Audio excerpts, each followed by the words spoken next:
नमस्कार दोस्तों, M2M classes में सभी का स्वागत है। दोस्तों, आज से हम आपके सामने महत्वपूर्ण जीएस की क्लासें स्टार्ट करने वाले हैं। इसमें हम सभी सब्जेक्टों के सभी एग्जामों से संबंधित जो जीएस के क्वेश्चंस आते हैं सभी के लिए यूजफुल क्लासें स्टार्ट करने वाले हैं। इसमें जीएस का जो पीडीएफ के रूप में हमने और कह सकते हो नोट्स, प्रॉपर नोट्स के रूप में इसमें रखे हैं हमने, उस हिसाब से इसमें आपके लिए रखे हैं जिस हिसाब से एग्जाम में पूछे जाते हैं। यानी समझ सकते हो डायरेक्ट इन्हीं क्लासों से आपके सामने एग्जाम में क्वेश्चन मिलेंगे। और मैं देखो आपसे इतना ही कहूँगा कि अगर आपने ये सभी क्लासें मेरे साथ ले ली तो समझ लेना जीएस के क्वेश्चन में, जीएस के पेपर में आपको 50% प्लस क्वेश्चंस यहीं से मिलेंगे, निश्चित मिलेंगे। आप देखो पहले मेरे साथ एक क्लास लेकर के देखना, उसी से आपको अंदाज़ा हो जाएगा कि किस हिसाब की क्लासें होने वाली हैं। छोटे से लेकर के बड़े तक का, यानी यूपीएससी लेवल का कोई भी एग्जाम होगा सभी में इसमें से क्वेश्चन आपको मिलेंगे। तो देखो अब देर ना करते हुए हम थोड़ी देर में अब इसको स्टार्ट करते हैं पहले पॉइंट के साथ। चैनल को सब्सक्राइब कर लो और सभी को शेयर भी कर दो, क्योंकि सभी को इसका फ़ायदा मिलना चाहिए। अगर आपको इसकी पीडीएफ चाहिए तो वो भी एंड में मिलेगी पीडीएफ, वो टेलीग्राम चैनल है M2M क्लासेस से, उस पर मिल जाएगी। ठीक है, तो देखो अब इसमें पहला पॉइंट देखते हैं। सबसे पहले जीएस के रूप में है कि भील विद्रोह 1818 ईस्वी में अंग्रेज़ों के विरुद्ध किया गया था। ठीक है, भील विद्रोह जो हुआ था ये 1818 ईस्वी में हुआ था और इस विद्रोह का नेतृत्व किया था सेवाराम ने। भील जाति के लोग पश्चिमी तट पर स्थित खाना देश में निवास करते थे। ठीक है, देखो तीन चीज़ें मिल गई इसमें। भील विद्रोह हुआ था 1818 में और इसका नेतृत्व किया था सेवाराम ने, और भील जाति के जो लोग थे ये पश्चिमी तट पर खानदेश में निवास करते थे। ठीक है, देखो आधुनिक भारतीय इतिहास में 1857 का विद्रोह विशिष्ट स्थान रखता है और उसे भारत के स्वतंत्रता संग्राम का आरंभ माना जाता है। 1857 के विद्रोह के कारणों में सामाजिक, राजनीतिक, आर्थिक एवं धार्मिक तथा तात्कालिक कारण जो थे ये प्रमुख थे। दोबारा देख लो, 1857 के विद्रोह के कारणों में सामाजिक, राजनीतिक, आर्थिक एवं धार्मिक तथा तात्कालिक कारण जो थे ये प्रमुख थे। और देखो वीडी सावरकर ने 1857 के विद्रोह को भारत का प्रथम स्वतंत्रता संग्राम कहा है। वीडी सावरकर के द्वारा 1857 के विद्रोह को प्रथम स्वतंत्रता संग्राम कहा गया है। देखो 1857 के विद्रोह के और भी कथन बता दूं, जैसे LAR रीड जो हुए थे उन्होंने इसको कहा था धर्मांधों का ईसाइयों के विरुद्ध युद्ध। ठीक है, और जो SN सेन हुए थे उन्होंने भी कहा था इसके बारे में, यह राष्ट्रीयता के अभाव में एक स्वतंत्रता संघर्ष था। देखो SN सेन ने 1857 विद्रोह को क्या कहा था, यह राष्ट्रीयता के अभाव में एक स्वतंत्रता संघर्ष है, ये कहा था SN सेन ने। और वीडी सावरकर ने इसको भारत का प्रथम स्वतंत्रता संग्राम कहा है। अब देखो लॉर्ड कॉर्नवालिस के द्वारा सूर्यास्त कानून लागू किया गया था। महत्वपूर्ण पॉइंट है, स्टार लगा लेना। सूर्यास्त कानून लॉर्ड कॉर्नवालिस के द्वारा लागू किया गया। इसने यह कानून जो है 1794 ईस्वी में बनाया था। सूर्यास्त कानून कब का है, 1794 का। और देखो इस कानून के तहत देखो घोषित किया गया था कि यदि पूर्व निर्धारित तिथि के सूर्यास्त तक सरकार को लगान नहीं दिया गया तो जमींदारी नीलाम हो जाएगी। यानी जो कर था, जो लगान जो दी जाती थी वो सूर्य अस्त होने से पहले दी जाती थी। अगर सूर्यास्त होने तक नहीं दी गई तो जमींदारी थी उसकी वो नीलाम हो जाती थी। और देखो यह कानून स्थायी बंदोबस्त व्यवस्था से संबंधित था। स्थायी बंदोबस्त का भी पूछी जाती है तो किसने स्टार्ट की थी, कॉर्नवालिस ने। ठीक है, और देखो कर्नाटक के युद्ध की घटना ने भारत के व्यापार में ब्रिटिश वर्चस्व स्थापित किया था। कर्नाटक का पहला युद्ध 1740 से 1748 तक हुआ था। प्लासी की लड़ाई 1757 ईस्वी में हुई थी। भारत में ब्रिटिश साम्राज्य की नींव रखी थी। यानी समझ सकते हो ब्रिटिश साम्राज्य की नींव किस युद्ध के बाद रखी गई, तो इसका महत्वपूर्ण श्रेय दिया जाता है प्लासी के युद्ध को जो 1757 में हुआ था।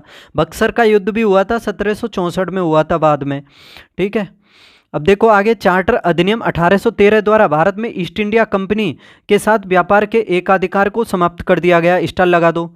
चार्टर अधिनियम 1813 द्वारा भारत में ईस्ट इंडिया कंपनी के साथ व्यापार के एकाधिकार को समाप्त कर दिया गया। काफ़ी अच्छा क्वेश्चन है। केवल दो व्यापार छोड़ दिए गए, चीन के साथ व्यापार और चाय का व्यापार। और देखो 1813 के चार्टर अधिनियम के तहत ही शिक्षा के विकास के लिए 1 लाख रुपए जो थे वो सालाना आवंटित किए गए थे। भारत की आर्द्र भूमियों के संदर्भ में चलो ये तो गलत टाइप हो गया। आर्द्रभूमियों के अंतर्गत देश का कुल भौगोलिक क्षेत्र अन्य राज्यों की तुलना में बंगाल में सुंदरबन का जो डेल्टा है उसमें सबसे अधिक है आर्द्रभूमियों का। भारत में तटीय आर्द्रभूमि का कुल भौगोलिक क्षेत्र आंतरिक आर्द्रभूमि के कुल भौगोलिक क्षेत्र से कम है। तो समझ सकते हो आंतरिक जो आर्द्रभूमि है भारत की वो ज़्यादा है, जो तटीय आर्द्रभूमि है वो कम है। ठीक है। दलदली, पंकभूमि, पीठभूमि या जल कृत्रिम या प्राकृतिक, स्थायी या अस्थायी, स्थिर जल या गतिमान जल तथा खारे जल वाले क्षेत्रों को आर्द्रभूमि कहते हैं। दोबारा समझ लो, दलदली, पंकभूमि, पीठभूमि या जल या कृत्रिम या प्राकृतिक, स्थायी या अस्थायी, स्थिर या गतिमान जल तथा खारे जल वाले क्षेत्रों को क्या कहते हैं? आर्द्रभूमि कहते हैं।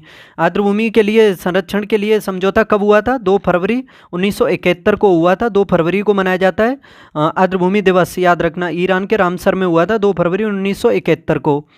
और देखो इसके अंतर्गत सागरीय क्षेत्रों को भी सम्मिलित किया जाता है। इसमें जल की गहराई 6 मीटर से अधिक नहीं होती है। कितनी? 6 मीटर से अधिक। तटीय आर्द्रभूमि का अनुमानित क्षेत्रफल कितना है? 6750 वर्ग किलोमीटर है। पश्चिमी घाट हॉटस्पॉट में उड़ने वाली गिलहरी, शेर, नीलगिरी, लंगूर, मालाबार, मयूर, दुर्बल आदि जीव पाए जाते हैं। पूर्वी हिमालय हॉटस्पॉट में cheer, pheasant, western tragopan, white विलीच, हेरोन आदि ये जीव पाए जाते हैं। और देखो इंडो बर्मा हॉटस्पॉट में बंदर, लंगूर, गिब्सन तथा वाइट ईयर्ड नाइट हेरोन आदि जीव पाए जाते हैं। जबकि सुंडालैंड हॉटस्पॉट में दक्षिण पूर्व भारत, पश्चिम बंगाल के जो दक्षिण तथा बांग्लादेश क्षेत्र है उसमें लोबस्टर, डुगोंग, मगरमच्छ, व्हेल आदि ये जीव पाए जाते हैं। देखो 4 हॉटस्पॉट जो हैं उससे संबंधित है भारत। जैसे एक है पश्चिमी घाट हॉटस्पॉट, एक है पूर्वी Himalaya hotspot, Indo Burma hotspot और सुंडालैंड हॉटस्पॉट। ठीक है। जैव विविधता की मात्रा निम्नतर अक्षांशों से उच्चतर अक्षांशों की ओर क्रमशः घटती जाती है। देखो आप विषुवत रेखा से ध्रुवों की तरफ चलोगे तो जैव विविधता में कमी होती जाएगी, और आप ध्रुवों से विषुवत रेखा की तरफ चलोगे तो जैव विविधता में बढ़ोतरी होती जाएगी। ठीक है, याद रखना। और इस कारण विषुवतीय क्षेत्र के उष्णकटिबंधीय भागों में जैव विविधता सर्वाधिक है तथा उच्च अक्षांशों यानी ध्रुवीय क्षेत्रों पर जैव विविधता की मात्रा कम है। देखो जैव विविधता जो है सर्वाधिक कहाँ पर पाई जाती है? उष्णकटिबंधीय क्षेत्रों में पाई जाती है। और सबसे कम कहाँ पाई जाती है? ध्रुवों पर कम पाई जाती है। यानी समझ सकते हो जैव विविधता कहाँ ज़्यादा पाई जाएगी? जहाँ पर टेम्परेचर अधिक होगा, जहाँ पर वर्षा अधिक होगी। देखो पर्वतीय प्रवणताओं में उच्चतर उन्नतांशों अर्थात चोटियों की तुलना में निम्नतर उन्नतांशों यानी घाटियों में जैव विविधता सामान्यतः अधिक होती है। अब देखो क्लोरोफ्लोरोकार्बन गैस वायुमंडल की ओजोन परत का ह्रास करती है, यानी ये ग्रीन हाउस गैस है और जो ओजोन परत है उसके लिए काफ़ी हानिकारक है। सल्फर डाइऑक्साइड व नाइट्रोजन के ऑक्साइड अम्ल वर्षा के लिए प्रमुख कारक हैं। अम्ल वर्षा में कौन कौन से 2 कारक होते हैं? कौन सी गैसें होती हैं? एक तो होती है सल्फर डाइऑक्साइड, एक होती है नाइट्रोजन ऑक्साइड, कुछ भी कह सकते हो। देखो सीसे यानी पीएच के यौगिक मानव तंत्रिका तंत्र के लिए हानिकारक होते हैं। सीसा प्रदूषक का प्रमुख स्रोत पेंट, सीसा धारित चीनी मिट्टी के बर्तन, कार बैटरी, रेडियर आदि हैं। कार्बन डाइऑक्साइड गैस का ग्रीन हाउस प्रभाव में सर्वाधिक योगदान है, स्टार लगा लेना, तकरीबन 60-65% के करीब योगदान है इसका। ओजोन परत सूर्य से आने वाली परावैंगनी किरणों को पृथ्वी पर आने से रोककर जीवों की रक्षा करती है, क्योंकि इसकी किरणों से मनुष्य की प्रतिरोधी क्षमता पर प्रतिकूल प्रभाव पड़ता है। इससे त्वचा कैंसर व मोतियाबिंद जैसे रोग उत्पन्न होते हैं। इसके अतिरिक्त ओजोन परत के लगातार क्षय होने की स्थिति में स्वास्थ्य के साथ भोजन के स्रोत पर भी प्रतिकूल प्रभाव पड़ता है। देखो ओजोन परत के क्षय का प्रमुख कारण वायुमंडलीय प्रदूषण तथा क्लोरोफ्लोरोकार्बन जैसे प्रदूषकों में वृद्धि है। ओजोन परत समताप मंडल में पाई जाती है। ठीक है, देखो जो समताप मंडल में ओजोन पाई जाती है वो तो लाभदायक होती है, और जो यानी क्षोभमंडल में जो ओजोन पाई जाती है वो हानिकारक होती है, याद रखना। ग्लोबल वार्मिंग की स्थिति वातावरण में कार्बन डाइऑक्साइड गैस की गहनता से पैदा होती है।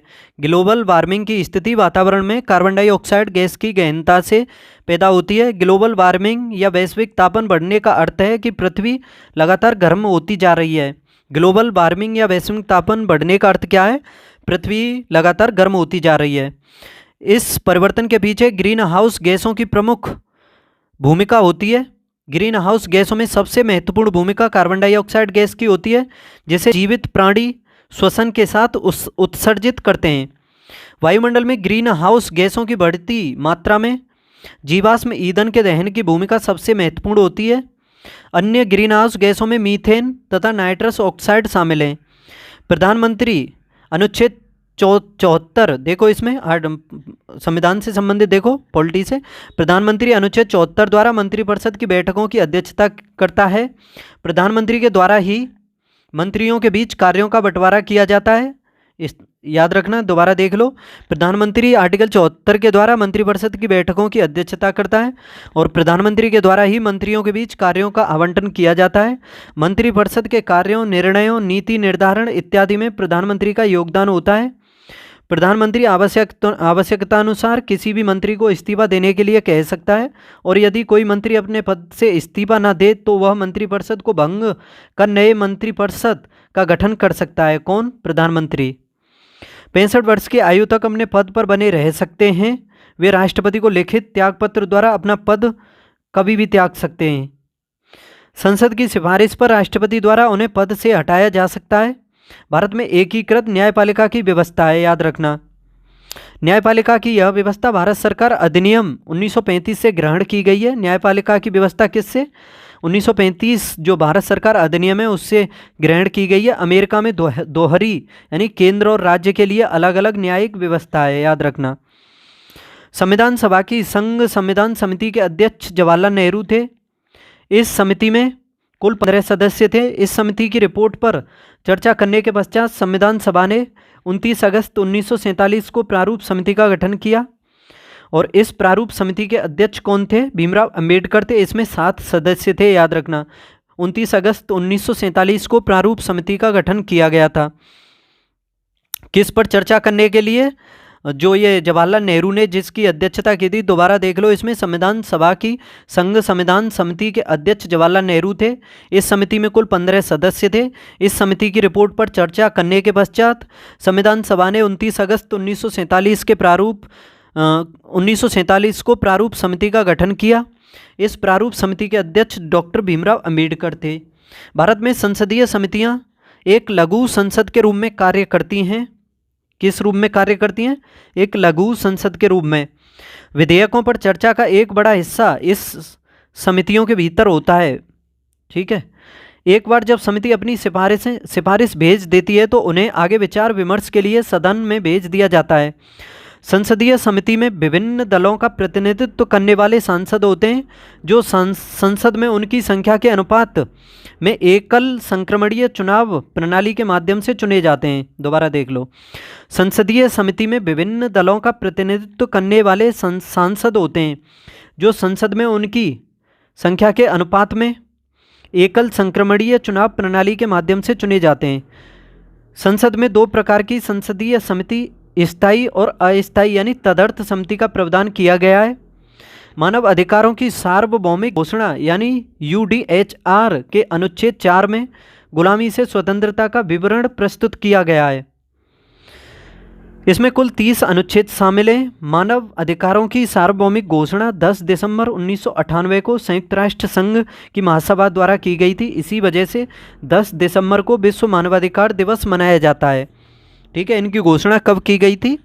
10 दिसंबर 1998 को। और इसमें कुल कितने अनुच्छेद हैं? 30 अनुच्छेद हैं। संपूर्ण विश्व में मानवाधिकार दिवस 10 दिसंबर को मनाया जाता है। जुलाई 2023 में अमेरिका और ऑस्ट्रेलिया के मध्य सबसे बड़ा द्विपक्षीय सैन्य अभ्यास, जिसका नाम है टेलिस्मैन सेबर, आयोजित किया गया। जुलाई 2023 में अमेरिका और ऑस्ट्रेलिया के मध्य सबसे बड़ा द्विपक्षीय सैन्य अभ्यास है ये टेलिस्मैन सेबर, ये आयोजित किया गया। और इस अभ्यास का जो आरंभ 2005 में हुआ और इस अभ्यास को करने का उद्देश्य अंतः क्रियाशीलता को बढ़ाना और भागीदार सैन्य बलों के बीच संबंध मजबूत करना है। इस अभ्यास में US के अलावा Canada, France, Germany, Fiji, Japan, New Zealand तथा कोरिया आदि देशों ने भाग लिया है। अगस्त 2023 में विदेशी नागरिकों के लिए आयुष प्रणालियों के तहत चिकित्सा को सुगम बनाने हेतु गृह मंत्रालय द्वारा आयुष वीजा की नई श्रेणी बनाए जाने की अधिसूचना जारी की गई है।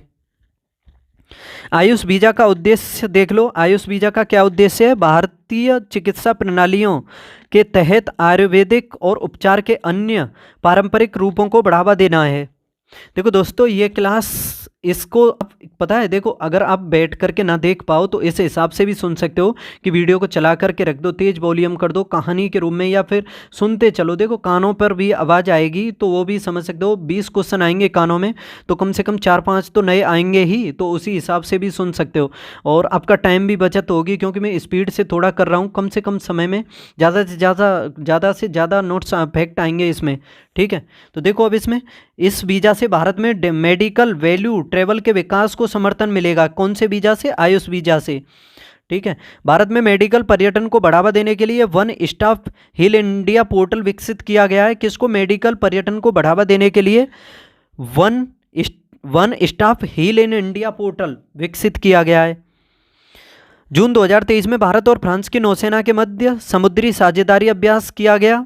समुद्री साझेदारी अभ्यास भारत और फ्रांस की नौसेना के मध्य, यह अभ्यास बंगाल की खाड़ी में आयोजित किया गया, जिसका उद्देश्य भारत और फ्रांस की नौसेना के मध्य द्विपक्षीय संबंधों को मजबूत करना है।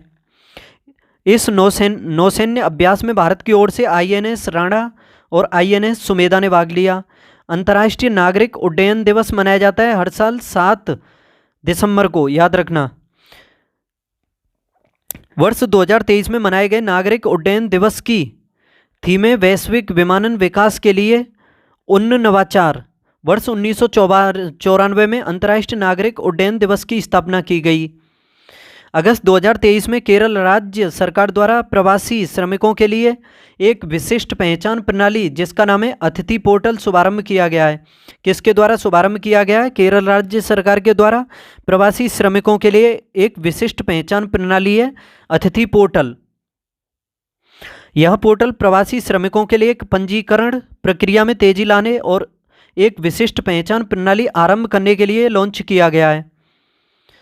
अतिथि पोर्टल से संबंधित प्रावधानों को अंतर्राज्य प्रवासी श्रमिक अधिनियम 1979 के तहत क्रियान्वित किया जाएगा। यह पोर्टल एक वेब पोर्टल है जो उपयोगकर्ता हेतु अनुकूल है। सितंबर 2023 में प्रमिला मलिक ओडिशा राज्य विधानसभा की पहली महिला अध्यक्ष चुनी गई हैं। कौन? प्रमिला मलिक ओडिशा राज्य विधानसभा की पहली महिला अध्यक्ष चुनी गई हैं। ओडिशा के जाजपुर जिले के विंझारपुर विधानसभा से 6 बार विधायक रह चुकी हैं ये। नवरत्न का विचार सार्वजनिक क्षेत्र के चयनित उद्यम से संबंधित है, स्टार लगा लो। नवरत्न का विचार सार्वजनिक क्षेत्र के चयनित उद्यम से संबंधित है। आगे देखो, वर्ष 1997 में सरकार द्वारा 9 सार्वजनिक क्षेत्र के उद्यमों यानी PSE को नवरत्न का दर्जा दिया गया था, जिससे उन्हें वैश्विक बाजार में प्रतिस्पर्धा करने के लिए अधिक स्वायत्तता प्राप्त हो सके। वर्तमान समय में नवरत्न कंपनियों की संख्या 16 अक्टूबर में देखा जाए तो अक्टूबर तक कितनी हो चुकी है? नवरत्नों की संख्या अक्टूबर 2023 तक 16। महारत्न कंपनियों की संख्या 13 है इसके हिसाब से, लेकिन ज़्यादा हो चुकी है। 14वीं कौन सी है? महारत्न जो कंपनी अभी बनी है। देखो 13वीं तो जो महारत्न कंपनी है वो REC है, ठीक है। और 14वीं कौन सी है? 14वीं है वो SCI है शायद, shipping corporation of India, SCI, ठीक है। ये 14वीं ये बन चुकी है, शिपिंग कॉरपोरेशन इंडिया, याद रखना। 14 महारत्न कंपनियां हो चुकी हैं भारत में। भारत के केंद्रीय बजट में राजकोषीय घाटे का तात्पर्य क्या है? देखो सरकार को अपने खर्चों को पूरा करने के लिए कितने और पैसों की ज़रूरत है, यानी जो ये राजकोषीय घाटा होता है ये सरकार की कुल उधारी को बताता है, याद रखना। सरकार की कुल उधारी को कौन सा घाटा बताता है? तो राजकोषीय घाटा। और जो घाटों में देखा जाए तो सबसे बड़ा घाटा होता है राजकोषीय घाटा, याद रखना। और देखो राजकोषीय घाटे की गणना 2 घटकों आय व व्यय पर आधारित होती है। केंद्र सरकार के खातों को 2 भागों में बांटा जाता है, राजस्व खाता और पूंजीगत खाता, ठीक है। राजस्व खाता और पूंजीगत खाता, या फिर ये समझ लो पूंजीगत खाता भी कह दो, के रूप में कानांकीय लाभांश वाले देश के रूप में की जाती है। ऐसा इसलिए क्योंकि यहाँ 15 से 64 वर्ष की आयु की जनसंख्या अधिक है, ठीक है। 15 से 64 आयु वर्ग की आबादी कार्य करने में सक्षम होती है, इसलिए उनमें श्रम और मानव पूंजी की आवश्यकता में योगदान करने की उच्चतम क्षमता पाई जाती है। और जनसांख्यिकीय लाभांश ने ऐतिहासिक रूप से उन्नत अर्थव्यवस्थाओं में समग्र विकास में 15% तक का योगदान दिया है। भारत एक उभरती अर्थव्यवस्था वाला देश है। धारणीय विकास लक्ष्य को वर्ष 2015 में सभी संयुक्त राष्ट्र सदस्य देशों द्वारा निर्धनता को समाप्त करने, असमानता को कम करने और वर्ष 2030 तक अतिरिक्त शांतिपूर्ण समृद्ध समाज बनाने के लिए अपनाया गया था। धारणीय विकास लक्ष्य यानी एसडीजी पहली बार 2012 में रियो डी जेनेरियो में धारणीय विकास पर संयुक्त राष्ट्र सम्मेलन द्वारा प्रस्तावित किए गए थे। सतत विकास लक्ष्य में 17 तत्व लक्ष्य निर्धारित किए गए हैं जिन्हें 2030 तक पूरा किया जाना है। विश्व व्यापार संगठन गेट यानी GATT सदस्यों द्वारा स्थापित एक अंतर्राष्ट्रीय व्यापार संगठन है। 12 दिसंबर 1995 को गेट का अस्तित्व यानी गेट का जो अस्तित्व है वो 12 दिसंबर 1995 को समाप्त कर दिया गया तथा 1 जनवरी 1995 को इसका स्थान विश्व व्यापार संगठन यानी वर्ल्ड ट्रेड ऑर्गेनाइजेशन यानी WTO ने ले लिया। और इसका मुख्यालय कहाँ है? जिनेवा में, स्विट्जरलैंड के जिनेवा में मुख्यालय विश्व व्यापार संगठन का। वर्तमान में इसके सदस्यों की संख्या है 164। भारत भी इसका सदस्य है WTO का। भारत में मुद्रास्फीति के संदर्भ में कथन, चलो ये छोड़ो, मुद्रास्फीति से तात्पर्य वस्तुओं व सेवाओं में मूल्य स्तर में होने वाली वृद्धि से है। दोबारा देख लो, मुद्रास्फीति की ये परिभाषा है। मुद्रास्फीति से तात्पर्य क्या होता है? वस्तुओं व सेवाओं में मूल्य स्तर में होने वाली वृद्धि को मुद्रास्फीति कहते हैं। मुद्रा परिचलन में कमी मुद्रास्फीति के नियंत्रण में सहायक होती है। मुद्रा परिचलन में कमी मुद्रास्फीति के नियंत्रण में सहायक होती है। सरकार तथा भारतीय रिजर्व बैंक दोनों क्रम से अपनी राजस्व नीति तथा मौद्रिक नीति के द्वारा मुद्रास्फीति पर नियंत्रण का प्रयास करते हैं। देखो, सरकार के द्वारा तो बनाई जाती है राजस्व नीति और RBI के द्वारा बनाई जाती है मौद्रिक नीति। ये दोनों नीतियों के माध्यम से ही मुद्रास्फीति पर कंट्रोल कर सकते हैं। ठीक है। अर्थव्यवस्था में उत्पादन में वृद्धि के बिना मुद्रा प्रसार में वृद्धि से भी मुद्रास्फीति आएगी। यानी अर्थव्यवस्था में उत्पादन में वृद्धि के बिना मुद्रा प्रसार में वृद्धि से भी मुद्रास्फीति आएगी। अगर आप मुद्रा की लिक्विडिटी ज़्यादा कर दोगे तो उससे भी मुद्रास्फीति आएगी, याद रखना। तभी तो RBI जो है वो बैंक रेट, रेपो रेट ये सभी बढ़ा देता है जिससे कि मुद्रास्फीति कम होती है। आगे देखो, इप्सा की स्थापना वर्ष 2000 में नहीं बल्कि 2003 में की गई थी। पूछा होगा, ये 2000 दिया होगा तो ये गलत है। तो 2003 में की स्थापना की गई थी इस इप्सा की। यह एक त्रिपक्षीय संगठन है जिसके सदस्य देश भारत, ब्राज़ील और दक्षिण अफ्रीका हैं। इप्सा के 3 देश कौन से हैं सदस्य? भारत, ब्राज़ील और दक्षिण अफ्रीका। इसकी स्थापना 2003 को। इसका मुख्य उद्देश्य अंतर्राष्ट्रीय महत्व के मुद्दों पर दक्षिण संवाद, सहयोग और आय स्थिति को बढ़ावा देना है। इसका कोई कार्यकारी सचिवालय या मुख्यालय नहीं है, जबकि शेष, चलो छोड़ो इसे, निर्जीव कण हैं जो केवल जीवित पोषक कोशिका में ही सजीवों के समान गुणन कर अपनी संख्या में वृद्धि कर सकते हैं। छोड़ो, इसे भी छोड़ो। ये देखो, एक सेकंड, देखो ये तेल से अंशतः भरा हुआ तेल का टैंकर समतल सड़क पर आगे की ओर एक समान त्वरण से जा रहा है, तब तेल का मुक्त पृष्ठ क्षैतिज से इस प्रकार आनत होगा कि पिछले सिरे पर अधिक गहराई होगी।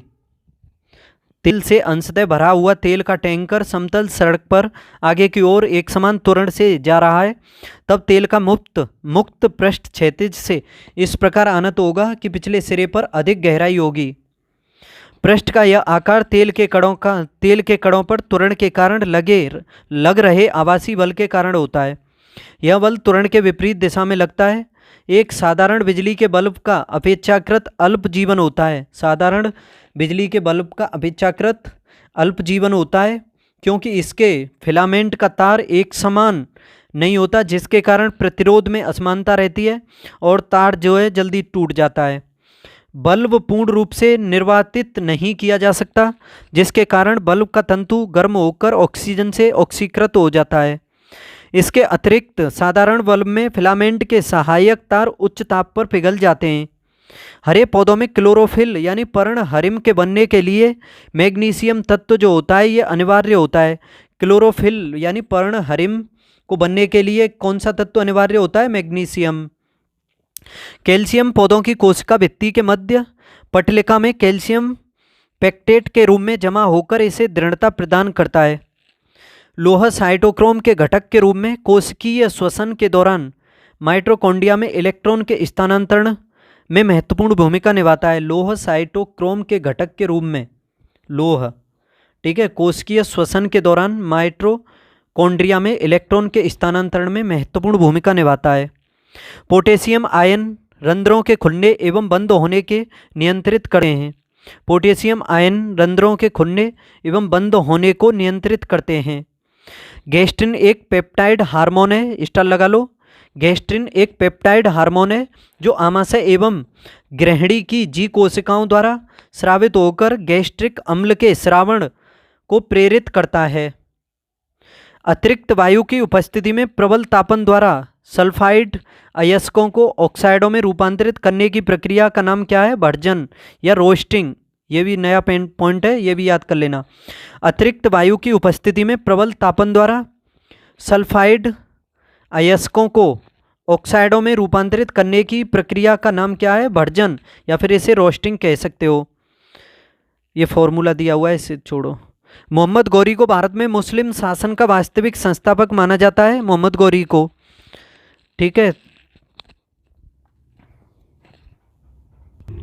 मोहम्मद गौरी को भारत में मुस्लिम शासन का वास्तविक संस्थापक माना जाता है। 1191 और 1192 में इसने पृथ्वीराज चौहान से 2 तराइन के युद्ध लड़े थे, पहला 91 में, दूसरा 92 में। और देखो तराइन का तीसरा युद्ध भी हुआ था 1215 में, इल्तुतमिश जो गुलाम वंश का वास्तविक संस्थापक है उसके बीच और यल्दौज के बीच हुआ था। गुलाम वंश की स्थापना 1206 में कुतुबुद्दीन ऐबक ने की। इस वंश को इलवारी, मामलूक और दास वंश के नाम से भी जाना जाता है, ठीक है। मुगल शासक बाबर का जन्म स्थान अंदीजान वर्तमान में उज्बेकिस्तान देश में पड़ता है ये, और बाबर भारत में मुगल वंश का संस्थापक था। देखो ये आपको याद रहे, बाबर का जन्म स्थान अंदीजान वर्तमान में ये उज्बेकिस्तान में पड़ता है, तो ठीक है। नहीं, आप इतना भी याद कर सकते हो कि इसका जन्म जो हुआ था 1483 में हुआ था, तुर्की के फरगना नामक स्थान पर हुआ था, जो वर्तमान में अब उज्बेकिस्तान में पड़ता है। ये पहले तुर्की का था फरगना, ठीक है, और ये वर्तमान में उज्बेकिस्तान में ही पड़ता है, ठीक है। बाबर भारत में मुगल वंश का संस्थापक था। बाबर का जन्म ये देख लो आपके सामने, फरगना घाटी के अंदीजान नामक शहर में हुआ था। और मुगलकालीन प्रशासन के संदर्भ में मीर बहर नौसेना का प्रधान था। मुगलकालीन प्रशासन के संदर्भ में मीर बहर कौन था? मीर बहर यह नौसेना का प्रधान होता था। मीर आतिश ये शाही तोपखाने का प्रधान अधिकारी होता था। मीर आतिश ये भी पूछा जाएगा, मीर आतिश जो था ये शाही तोपखाने का प्रधान अधिकारी होता था। मुहतसिब प्रजा के ये नैतिक चरित्र की देखभाल करने वाला अधिकारी होता था। और मीर अदल जो था यह न्याय विभाग का महत्वपूर्ण अधिकारी होता था। और दीवाने रसालत ये विदेशी मामलों का अधिकारी होता था। ये इस टाइप के क्वेश्चन 1-2 पूछे जाते हैं, निश्चित मैचिंग के लिए आते हैं आरओ में, ठीक है। दीवाने रसालत ये विदेशी मामलों का अधिकारी होता था। दीवाने अर्ज ये सैनिक विभाग से संबंधित था। दीवाने इंसा ये पत्र व्यवहार से जुड़ा हुआ था। पत्र या पत्राचार से संबंधित कौन था? दीवाने इंसा। दीवाने अर्ज सैनिक विभाग से। दीवाने बंदगान ये दास विभाग का अधिकारी होता था। दीवाने बंदगान। और फलों के छिलके, नींबू का रस एवं चीनी मिट्टी का प्याला जैव निम्नीकरणीय हैं। देखो स्टार लगा लो। फलों के छिलके, नींबू का रस और चीनी मिट्टी का प्याला जैव निम्नीकरण यानी बायोडिग्रेडेबल हैं ये। आगे देखो, जैव निम्नीकरणीय कारक या पदार्थ उन्हें कहा जाता है जो प्रकृति में बैक्टीरिया, कवक तथा सूक्ष्म जीवाणुओं द्वारा सरलता से अपघटित हो जाते हैं, ठीक है, ये भी समझ लो। जैव निम्नीकरणीय कारक किसे कहते हैं या पदार्थ? उन्हें कहते हैं जो प्रकृति में बैक्टीरिया, कवक या सूक्ष्म जीवाणुओं द्वारा अपघटित हो जाते हैं, और जो नहीं होते हैं वो नॉन बायोडिग्रेडेबल कहलाते हैं, ठीक है। पौधे, जानवर, उनके अवशिष्ट, कागज, फल तथा उनके छिलके मृदा आदि जैव निम्नीकरणीय पदार्थ हैं। पौधे, जानवर, उनके अपशिष्ट, कागज, फल तथा उनके छिलके, मृदा आदि ये सभी जैव निम्नीकरणीय पदार्थ हैं। पारा युक्त जल पीने से मिनीमाता रोग होता है। पारे की वजह से कौन सा रोग होता है? अगर जल में पारा मिला हुआ है तो मिनीमाता हो जाता है। और पेयजल में नाइट्रेट की अगर अधिकता हो जाएगी तो ब्लू बेबी सिंड्रोम हो जाता है। ठीक है, स्टार लगा लो। पेयजल में नाइट्रेट की अधिकता से होता है ब्लू बेबी सिंड्रोम और पारे से होता है मिनीमाता। जल प्रदूषण के कारण पौधों एवं मानव सहित समस्त जीव जंतुओं को व्यापक क्षति पहुंचती है। जल प्रदूषण के कारण इनमें सबसे अधिक क्षति मनुष्य तथा सूक्ष्म जीवों को अनेक बीमारियों के रूप में होती है।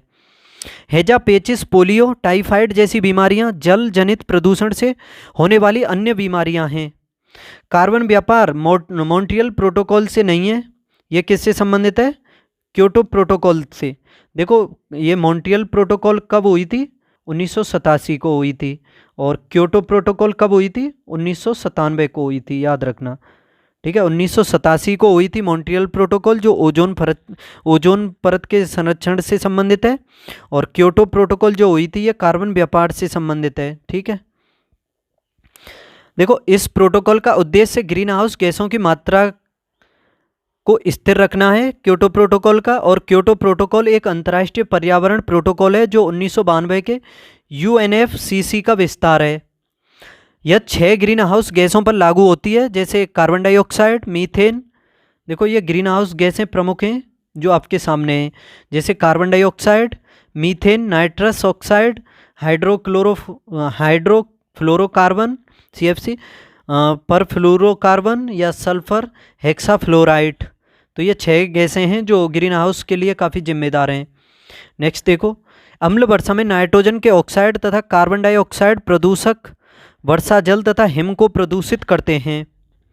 ये दोनों ही वायु के महत्वपूर्ण गैसीय प्रदूषक हैं जो जीवाश्म ईंधनों के दहन, प्रगालक शक्ति संयंत्रों, स्वचालित वाहन, निर्वातक इत्यादि द्वारा उत्पन्न होते हैं तथा वायुमंडल में प्रवेश कर जाते हैं। तत्पश्चात ये वायुमंडल में घुल जाते हैं और अम्ल वर्षा के रूप में पृथ्वी पर गिरते हैं। कार्बन डाइऑक्साइड में वृद्धि होने से हरित गृह के प्रभाव में वृद्धि होती है।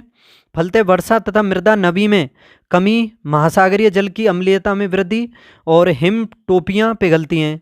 देखो, कार्बन डाइऑक्साइड में अगर वृद्धि होती है तो उसकी वजह से हरित गृह प्रभाव में वृद्धि होती है। उसके बाद फिर वर्षा, मृदा नमी में कमी, यानी वर्षा में तथा मृदा की जो नमी है उसमें कमी, महासागरीय जल की अम्लता में वृद्धि और हिम टोपियों में पिघलाव होता है, पिघलती हैं, यानी ग्लेशियर जो हैं वो पिघलते हैं। और अम्ल वर्षा के मुख्य घटक में सल्फर डाइऑक्साइड भी शामिल है। Sulphur dioxide, nitrogen oxide. देखो, जनगणना 2011 के अनुसार केंद्र शासित प्रदेशों में दादरा एवं नगर हवेली में अनुसूचित जनजाति की जनसंख्या सबसे अधिक है। 2011 के अनुसार केंद्र शासित प्रदेशों में दादरा एवं नगर हवेली में अनुसूचित जनजाति सबसे अधिक है। देश में सर्वाधिक अनुसूचित जनजाति की संख्या मध्य प्रदेश में पाई जाती है, जबकि न्यूनतम है मेघालय में। देश की कुल जनसंख्या में अनुसूचित जनजाति की संख्या का प्रतिशत कितना है? 8.6% है अनुसूचित जनजाति का। बाली आरिक द्वीप समूह भूमध्य सागर के पश्चिम में स्थित है। स्टार लगा लो। बाली आरिक द्वीप समूह कहाँ है? भूमध्य सागर के पश्चिम में। इस द्वीप में इब्रिजा, मेलोरिका तथा मेनोरिका द्वीप प्रमुख हैं।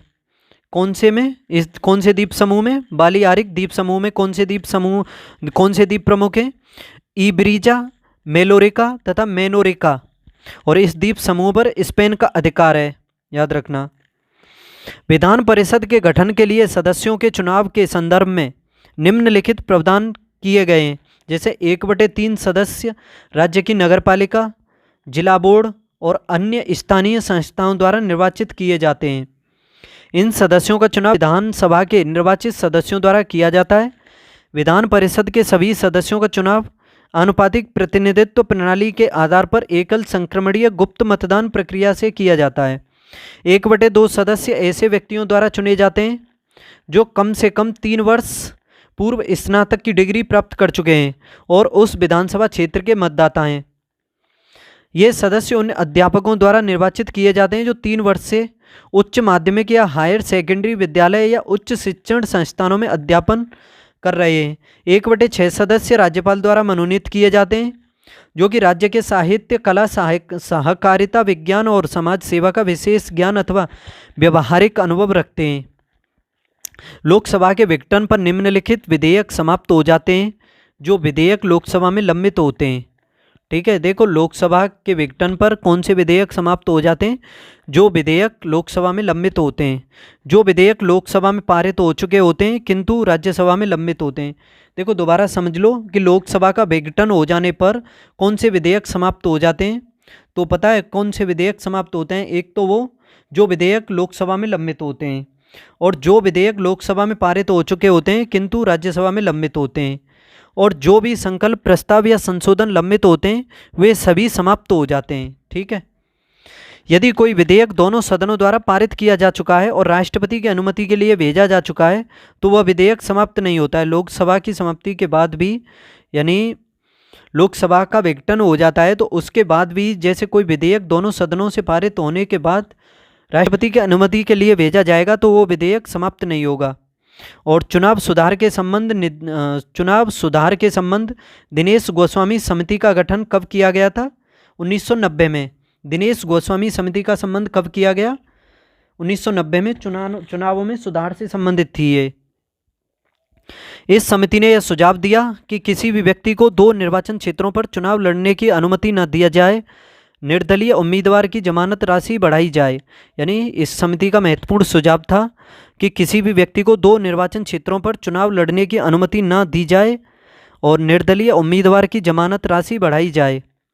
इसके तहत राष्ट्रीय ध्वज, राष्ट्रगान तथा भारत के संविधान के अनुसार राष्ट्रीय गौरव का अपमान करने वाले दोषी व्यक्ति को सजा होने की तिथि से 6 वर्षों तक चुनाव लड़ने पर रोक लगा दी जाए। अब देखो ये 61वें संविधान संशोधन के तहत अनुच्छेद 326 का संशोधन करके मतदान की आयु 21 से घटा करके 18 वर्ष की गई। स्टार लगा लो। 61वें संविधान संशोधन के द्वारा मतदान की आयु 21 वर्ष से घटा करके 18 वर्ष कर दी गई। और अनुच्छेद कौन से के तहत? 326 के तहत। यह संशोधन अधिनियम 1989 में पारित किया गया था, 61वां। और इस अधिनियम के तहत राज्यसभा और लोकसभा के चुनावों में मतदान की आयु को कम कर दिया गया। देश में सार्वभौमिक वयस्क मताधिकार का प्रावधान है, जिसके लिए न्यूनतम आयु 18 वर्ष निर्धारित की गई है। ये भी स्टार लगा लो। भारत का सबसे पुराना उच्च न्यायालय कलकत्ता उच्च न्यायालय है, जिसकी स्थापना 1862 में की गई थी। आंध्र प्रदेश उच्च न्यायालय अमरावती में स्थित है, जो देश का सबसे नया उच्च न्यायालय है। देखो सबसे प्राचीन है कलकत्ता का उच्च न्यायालय और सबसे नया है अमरावती का न्यायालय। देखो कलकत्ता में तो न्यायालय की स्थापना की गई थी 1874 को। नहीं वो तो अलग है। नहीं 1874 नहीं, वो 1774 में कोलकाता में स्थापना की गई थी वो न्यायालय की। वो अलग है, ये अलग है। ये भारत का पहला उच्च न्यायालय है। ठीक है, कलकत्ता उच्च न्यायालय 1862 में स्थापना की गई थी इसकी। आगे देखो, वर्तमान समय में उच्च न्यायालयों की संख्या कितनी है? 25 है वर्तमान में। और संविधान के अनुच्छेद 214 में उच्च न्यायालयों के गठन का प्रावधान किया गया है। किसमें? आर्टिकल 214 में उच्च न्यायालयों के गठन का प्रावधान। और देखो 2 राज्यों के लिए एक उच्च न्यायालय हो सकता है। तमिलनाडु में राज्यसभा के सदस्यों की संख्या 18 है। राज्यसभा के सदस्यों की संख्या तमिलनाडु में 18, जबकि लोकसभा के सदस्यों की संख्या है 39। सबसे अधिक राज्यसभा सदस्यों की संख्या उत्तर प्रदेश में है। कितनी? 31 है। और लोकसभा की 80। तो ये दोनों ही मामलों में उत्तर प्रदेश सबसे आगे है। बिहार में राज्यसभा के सदस्यों की संख्या है 16, जबकि लोकसभा के सदस्यों की संख्या 40 है। कर्नाटक में राज्यसभा के सदस्यों की संख्या है 12, लोकसभा के सदस्यों की संख्या 28 है। आंध्र प्रदेश में राज्यसभा के सदस्यों की संख्या 11, जबकि लोकसभा के सदस्यों की संख्या है 25। संविधान की 4वीं अनुसूची में राज्य और केंद्र शासित प्रदेशों से राज्यसभा के लिए चुने जाने वाले सदस्यों की संख्या दी गई है। यानी 4थी जो अनुसूची है उसमें राज्यसभा में सीटों के आवंटन के बारे में कहा गया है। और ये जो आवंटन होगा ये जनसंख्या के अनुपात में होता है। बजट 2024-25 के अनुसार, ये देखो वर्ष 2024-25 के अनुसार भारत सरकार ने विज्ञान के क्षेत्र में अनुसंधान को बढ़ावा देने के लिए 50 वर्षीय ब्याज मुक्त ऋण के माध्यम से 1 लाख करोड़ रुपए का कार्पस स्थापित किया है। ठीक है। वर्ष बजट 2024-25 के अनुसार भारत सरकार ने विज्ञान के क्षेत्र में अनुसंधान को बढ़ावा देने के लिए 50 वर्षीय ब्याज मुक्त ऋण के माध्यम से 1 लाख करोड़ रुपए का कार्पस स्थापित किया जाएगा। इस कार्पस से दीर्घकालिक वित्त पोषण या पुनः वित्त पोषण कम या शून्य ब्याज दरों पर उपलब्ध कराया जाएगा। इस कार्पस से निजी क्षेत्र अधिकांशतः नए उभरते क्षेत्रों में अनुसंधान और नई पहल को उल्लेखनीय रूप से बढ़ावा देने के लिए प्रोत्साहित होगा। जुलाई 2024 को बोली शिखर सम्मेलन 2023 का आयोजन खजुराहो मध्य प्रदेश में किया गया। जुलाई 2024 को बोली शिखर सम्मेलन 2023 का आयोजन कहाँ पर? खजुराहो मध्य प्रदेश में किया गया। यह 5वां हेलीकॉप्टर और लघु विमान शिखर सम्मेलन था, जिसका आयोजन नागरिक उड्डयन मंत्रालय मध्य प्रदेश सरकार द्वारा पवन हंस लिमिटेड और फिक्की द्वारा संयुक्त रूप से किया गया। इस कार्यक्रम का विषय क्या था? अंतिम मील तक पहुंचना, हेलीकॉप्टरों और छोटे विमानों के माध्यम से क्षेत्रीय कनेक्टिविटी था। अगस्त 2023 में न्यायमूर्ति प्रकाश श्रीवास्तव ने राष्ट्रीय हरित न्यायाधिकरण के नए अध्यक्ष के रूप में पदभार ग्रहण किया है, जिसकी स्थापना की गई थी 2010 में।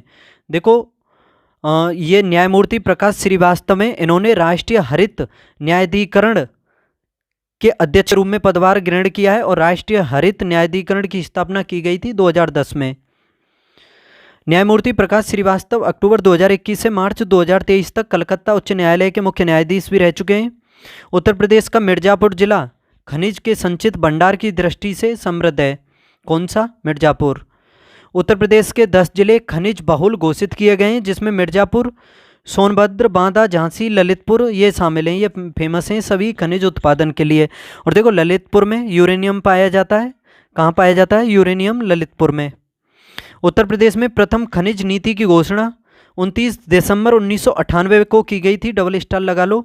उत्तर प्रदेश में प्रथम खनिज नीति की घोषणा 29 दिसंबर 1998 को की गई थी।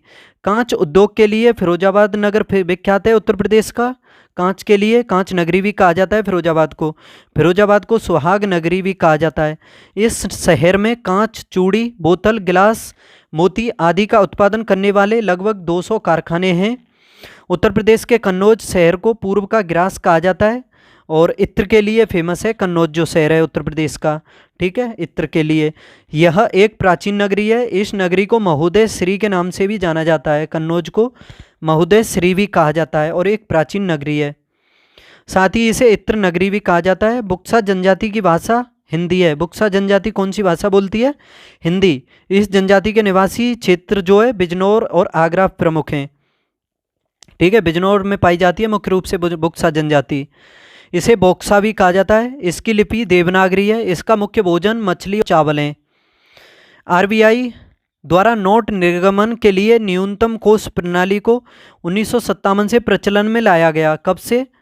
1957 से आरबीआई के द्वारा नोट निर्गमन के लिए न्यूनतम कोष प्रणाली को 1957 से प्रचलन में लाया गया। इस प्रणाली के तहत जारी किए जाने वाले नोटों के संबंध में आरबीआई को कम से कम 200 करोड़ रिजर्व कोष अपने पास रखना होता है। इस कोष में 115 करोड़ रुपए का सोना होता है। 85 करोड़ रुपए की विदेशी मुद्रा सम्मिलित होती है। इसमें 200 करोड़ का जो कोष रखना होता है आरबीआई को अपने पास, तो इसमें 115 करोड़ का तो सोना और 85 करोड़ की विदेशी मुद्रा रखनी होती है। सांसद आदर्श ग्राम योजना के संदर्भ में देखो, सांसद आदर्श ग्राम योजना की शुरुआत हुई थी 2014 से। स्टार लगा लो। सांसद आदर्श ग्राम योजना की शुरुआत कब हुई थी? जब नरेंद्र मोदी प्रधानमंत्री बने थे तभी हुई थी 2014 में। और इस एसडी यानी सांसद आदर्श का शॉर्ट रूप क्या है? एसडी योजना के तहत लोकसभा सांसदों को वर्ष 2016 तक अपने निर्वाचन क्षेत्र में एक आदर्श ग्राम को विकसित करना है। तत्पश्चात वर्ष 2019 तक 3 तथा वर्ष 2024 तक 5 आदर्श ग्रामों का निर्माण करना है। देखो पहले तो स्टार्टिंग में 1 ग्राम था, 2019 तक फिर इसमें 3 ग्राम कर दिया, 2024 तक इसमें 5 ग्राम जो आदर्श ग्राम है उसका निर्माण करना है इसमें। इसके तहत ग्राम पंचायतों को चिन्हित कर उसके आधारभूत ढांचे का विकास करना तथा नवाचार आदि को बढ़ावा दिया जाना है। दीनदयाल उपाध्याय ग्रामीण कौशल योजना भारत सरकार द्वारा युवाओं को रोजगार देने के लिए शुरू की गई थी। दीनदयाल उपाध्याय ग्रामीण कौशल्य दीनदयाल उपाध्याय ग्रामीण कौशल्य योजना भारत सरकार द्वारा युवाओं को रोजगार देने के लिए शुरू की गई थी। इस योजना का दृष्टिकोण ग्रामीण गरीब युवाओं को आर्थिक रूप से स्वतंत्र और विश्व स्तर पर प्रासंगिक कार्यबल में सक्षम बनाना है। और यह योजना 15 से 35 वर्ष के युवाओं को संदर्भित करती है। 15 से 35 वर्ग के युवाओं को संदर्भित करती है दीनदयाल उपाध्याय ग्रामीण कौशल्य योजना। ठीक है, देखो लाइसोसोम गोल्जिका से बनता है, महत्वपूर्ण पॉइंट है, साइंस का क्वेश्चन है। लाइसोसोम गोल्जिकाय से बनता है। गोल्जिकाय प्राथमिक लाइसोसोम का निर्माण करता है जो परिपक्व होकर लाइसोसोम बन जाता है। दोबारा देख लो, लाइसोसोम गोल्जिकाय से बनता है और गोल्जीकरण प्राथमिक लाइसोसोम का निर्माण करता है जो परिपक्व होकर के लाइसोसोम बन जाता है। लाइसोसोम को कोशिका की आत्मघाती थैलियाँ भी कहा जाता है। आत्मघाती थैली किसे कहते हैं? कोशिका की लाइसोसोम को। इनके अंदर लगभग 50 प्रकार के अम्लीय जल अपघटनीय एंजाइम पाए जाते हैं। कितने? 50 प्रकार के अम्लीय जल अपघटनीय एंजाइम पाए जाते हैं लाइसोसोम में। मानव के संतुलित आहार में उपस्थित लवण एवं विटामिन शरीर की कार्तिकी के लिए आवश्यक होते हैं तथा रोगाणुओं के आक्रमण से शरीर की रक्षा करते हैं, अतः इनका कार्य रक्षात्मक होता है। मानव के संतुलित आहार में उपस्थित लवण एवं विटामिन शरीर की कार्तिकी के लिए आवश्यक होते हैं तथा रोगाणुओं के आक्रमण से शरीर की रक्षा करते हैं, इनका कार्य रक्षात्मक होता है। लाल बहादुर शास्त्री गन्ना विकास संस्थान मेरठ में स्थित है। मेरठ में नहीं है, ये लखनऊ में स्थित है। मेरठ में नहीं, लखनऊ में, सॉरी। देखो, लाल बहादुर शास्त्री गन्ना विकास संस्थान कहाँ पर है? लखनऊ में स्थित है, लखनऊ में। इसकी स्थापना की गई थी गन्ना किसान संस्थान के नाम से 1975 में। कब? 1975 में। और तब यह इसका नाम क्या था? गन्ना किसान संस्थान। और अब क्या नाम है? अब इसका नाम है लाल बहादुर शास्त्री गन्ना विकास संस्थान। यह संस्थान नवीन शोध एवं प्रशिक्षण कार्यक्रम के आयोजन के साथ ही विशिष्ट वैज्ञानिक उपलब्धियों से भी अवगत कराता है। भारत में एनिमल वेलफेयर बोर्ड का मुख्यालय चेन्नई में स्थित है। भारत में एनिमल वेलफेयर बोर्ड का मुख्यालय कहाँ पर है? स्टार लगा लो, चेन्नई में। दोस्तों देखो, अच्छे क्वेश्चन लग रहे हो, मज़ा आ रहा हो आपको मेरे साथ देखने में, तो चैनल को सब्सक्राइब कर लो, शेयर भी कर दो, और साथ ही साथ कमेंट, लाइक, शेयर जो कुछ भी करना है वो सब कुछ करते हैं, वो भी करते रहो। घंटी वाला बटन भी दबा देना, ठीक है? और कुछ अपनी राय भी भेजते रहो, ठीक है? अगर ये आपको यूजफुल लगे तो आगे भी बताना कि इसी तरह की, वैसे तो मैं लाऊंगा ही। अगर आपको और भी कुछ सुधार करवाना हो और आपको ज़्यादा पसंद हो तो मैं और अच्छे कंटेंट के रूप से इसमें रखूँगा। देखो, इसमें animal welfare board of India की स्थापना 19 मार्च 1962 में की गई थी, जो भारत सरकार के कृषि मंत्रालय के अधीन है। Animal welfare board of India की स्थापना 19 मार्च 1962 में की गई थी, जो भारत सरकार के कृषि मंत्रालय के अधीन है। सितंबर 2020 में CSIR के केंद्रीय यांत्रिक अभियांत्रिक अनुसंधान संस्थान द्वारा विश्व के सबसे बड़े सौर वृक्ष को दुर्गापुर यानी पश्चिम बंगाल में स्थापित किया गया। विश्व के सबसे बड़े सौर वृक्ष को दुर्गापुर पश्चिम बंगाल में स्थापित किया गया CSIR के केंद्रीय यांत्रिक अभियांत्रिक अनुसंधान संस्थान द्वारा सितंबर 2020 में। इस सौर वृक्ष की स्वच्छ व हरित ऊर्जा की 12,000 से 14,000 इकाइयों को बनाने की वार्षिक क्षमता है, जबकि इसकी स्थापिता क्षमता 11.5 किलोवाट पीक से अधिक है। ठीक है, देखो, रोनू मजूमदार बांसुरी के लिए प्रसिद्ध हैं। रोनू मजूमदार बांसुरी के प्रसिद्ध वादक के रूप में जाने जाते हैं, जबकि देवू चौधरी ये तबला वादक हैं। रोनू मजूमदार कौन है? बांसुरी बजाती हैं, ठीक है? रोनू मजूमदार बांसुरी बजाते हैं, देवू चौधरी तबला वादक हैं, मधुप मुदगल संतूर वादक हैं, सफात अहमद सरोद वादक हैं। अन्य भी देख लो, हरिप्रसाद चौरसिया, राजेंद्र प्रसन्न, पंडित रूपक कुलकर्णी एवं विवेक सोनार ये सभी बांसुरी वादक हैं। हरिप्रसाद चौरसिया काफ़ी पूछे जाते हैं। इसके अलावा राजेंद्र प्रसन्न, पंडित रूपक कुलकर्णी, विवेक सोनार ये सभी बांसुरी वादक हैं। International union of pure and applied chemistry यानी IUPAC पुरस्कार प्राप्त करने वाली पहली भारतीय महिला कौन है? ज्योतिर्मयी मोहंती IUPAC पुरस्कार प्राप्त करने वाली पहली भारतीय महिला हैं। ज्योतिर्मयी मोहंती भाभा परमाणु अनुसंधान केंद्र मुंबई की वैज्ञानिक हैं। देखो, पहले ये समझ लो, भाभा परमाणु अनुसंधान केंद्र कहाँ पर है? मुंबई में है, और इसकी ये वैज्ञानिक हैं ज्योतिर्मयी मोहंती। इन्हें पुरस्कार मिला है IUPAC। रसायन विज्ञान के क्षेत्र में ये इनके कार्यों के लिए इन्हें दिया गया है, याद रखना। आगे देखो, भागवत संप्रदाय में भक्ति के रूपों की संख्या कितनी है? 9। स्टार लगा लो। भागवत संप्रदाय में भक्ति के रूपों की संख्या है 9। भागवत धर्म का प्रारंभ महाभारत के नारायण उपाख्यान प्रसंग से माना जाता है। ठीक है, इसके प्रारंभिक सिद्धांत गीता में मिलते हैं। महाभारत में भागवत धर्म को दिव्य धर्म का रूप प्रदान किया गया है, जिसमें विष्णु को वासुदेव नाम दिया गया है। देखो अभी है, दीवाने रियासत की स्थापना मोहम्मद बिन तुगलक ने की थी। नहीं, मोहम्मद बिन तुगलक ने नहीं की थी, ये की थी अलाउद्दीन खिलजी ने। देखो मैं अब देखो ऐसे पढ़ा रहा हूँ तो मैं माइंड पर जोर क्यों दूंगा? सामने पीडीएफ है तो मैं डायरेक्ट उसी को तो देख करके पढ़ा रहा हूँ। अगर हाँ कोई गलती होगी तो उसे मैं सही करूँगा, ठीक है, ये गारंटी है, गलत तो होने नहीं दूंगा, ठीक। लेकिन आपके सामने भी लिखा हुआ है, अगर मैं कुछ गलत भी बोल जाऊँ तो आप उसे मैनेज कर सकते हो, क्योंकि जो लिखा हुआ है उसे सही समझना, मेरे बोलने को मत ध्यान देना। कभी कभी ऐसा हो जाता है कि लिखा कुछ रहता है, मैं कुछ बोल जाता हूँ, ठीक है। सभी पे हो जाती हैं छोटी मोटी गलतियाँ, पर मैं ध्यान रखूँगा आगे से कोई गलती ना हो। देखो, दीवान ए रियासत की स्थापना ये की थी अलाउद्दीन खिलजी ने, दीवान ए रियासत की। आराम शाह कुतुबुद्दीन ऐबक के बाद दिल्ली की गद्दी पर बैठा था। कुतुबुद्दीन ऐबक ने ही स्थापना की थी गुलाम वंश की, और आराम शाह इसके बाद बैठा था, ठीक है, कुतुबुद्दीन ऐबक के बाद। इसका कार्यकाल था 1210 से 1211 के मध्य, ठीक है, 1210 से 1211 के 1211 से 1210 से 1211 तक था आराम शाह का। फिर इल्तुतमिश ने आराम शाह को एक झूंड का युद्ध लड़ा गया था 1211 में, ठीक है, उसी में पराजित कर दिया था। तो फिर इल्तुतमिश बना था, वास्तविक शासक बना था गुलाम वंश का 1211 से 1236 तक, और इसी की पुत्री थी रजिया सुल्तान, ठीक है। और देखो, रजिया सुल्तान ने इल्तुतमिश के बाद उसकी पुत्री यानी दिल्ली सल्तनत की गद्दी संभाली थी। देखो, तुरंत इल्तुतमिश के बाद ये रजिया सुल्तान नहीं बनी थी। आप में से कोई बता सकता है कि इल्तुतमिश के बाद तुरंत कौन बना था शासक गुलाम वंश का? इल्तुतमिश के बाद जो शासक बना था उसके बाद बनी थी ये रजिया सुल्तान, उसको हटवा दिया था जनता के सहयोग से रजिया ने, फिर खुद बनी थी ये शासक। 1240 तक रही थी, ठीक है, 36 से 40 तक। फिर बहराम शाह था इसका भाई, उसने मरवा दिया था इसको कैथल में, जो हरियाणा का कैथल है वहाँ पर। देखो, इनका शासनकाल 1236 से 40 तक रहा था। बलबन का वास्तविक नाम था बहाउद्दीन, और 1266 से 86 तक इसने शासन किया था। 1266 से 86 तक बलबन ने शासन किया था, और अपने पुत्र वियोग में इसी की मृत्यु हुई थी बलबन की, याद रखना। सर जॉन लॉरेंस के कार्यकाल में भारत व इंग्लैंड के बीच समुद्री टेलीग्राफ सेवा का प्रारंभ किया गया। समुद्री टेलीग्राफ सेवा का प्रारंभ किसके शासन काल में किया गया?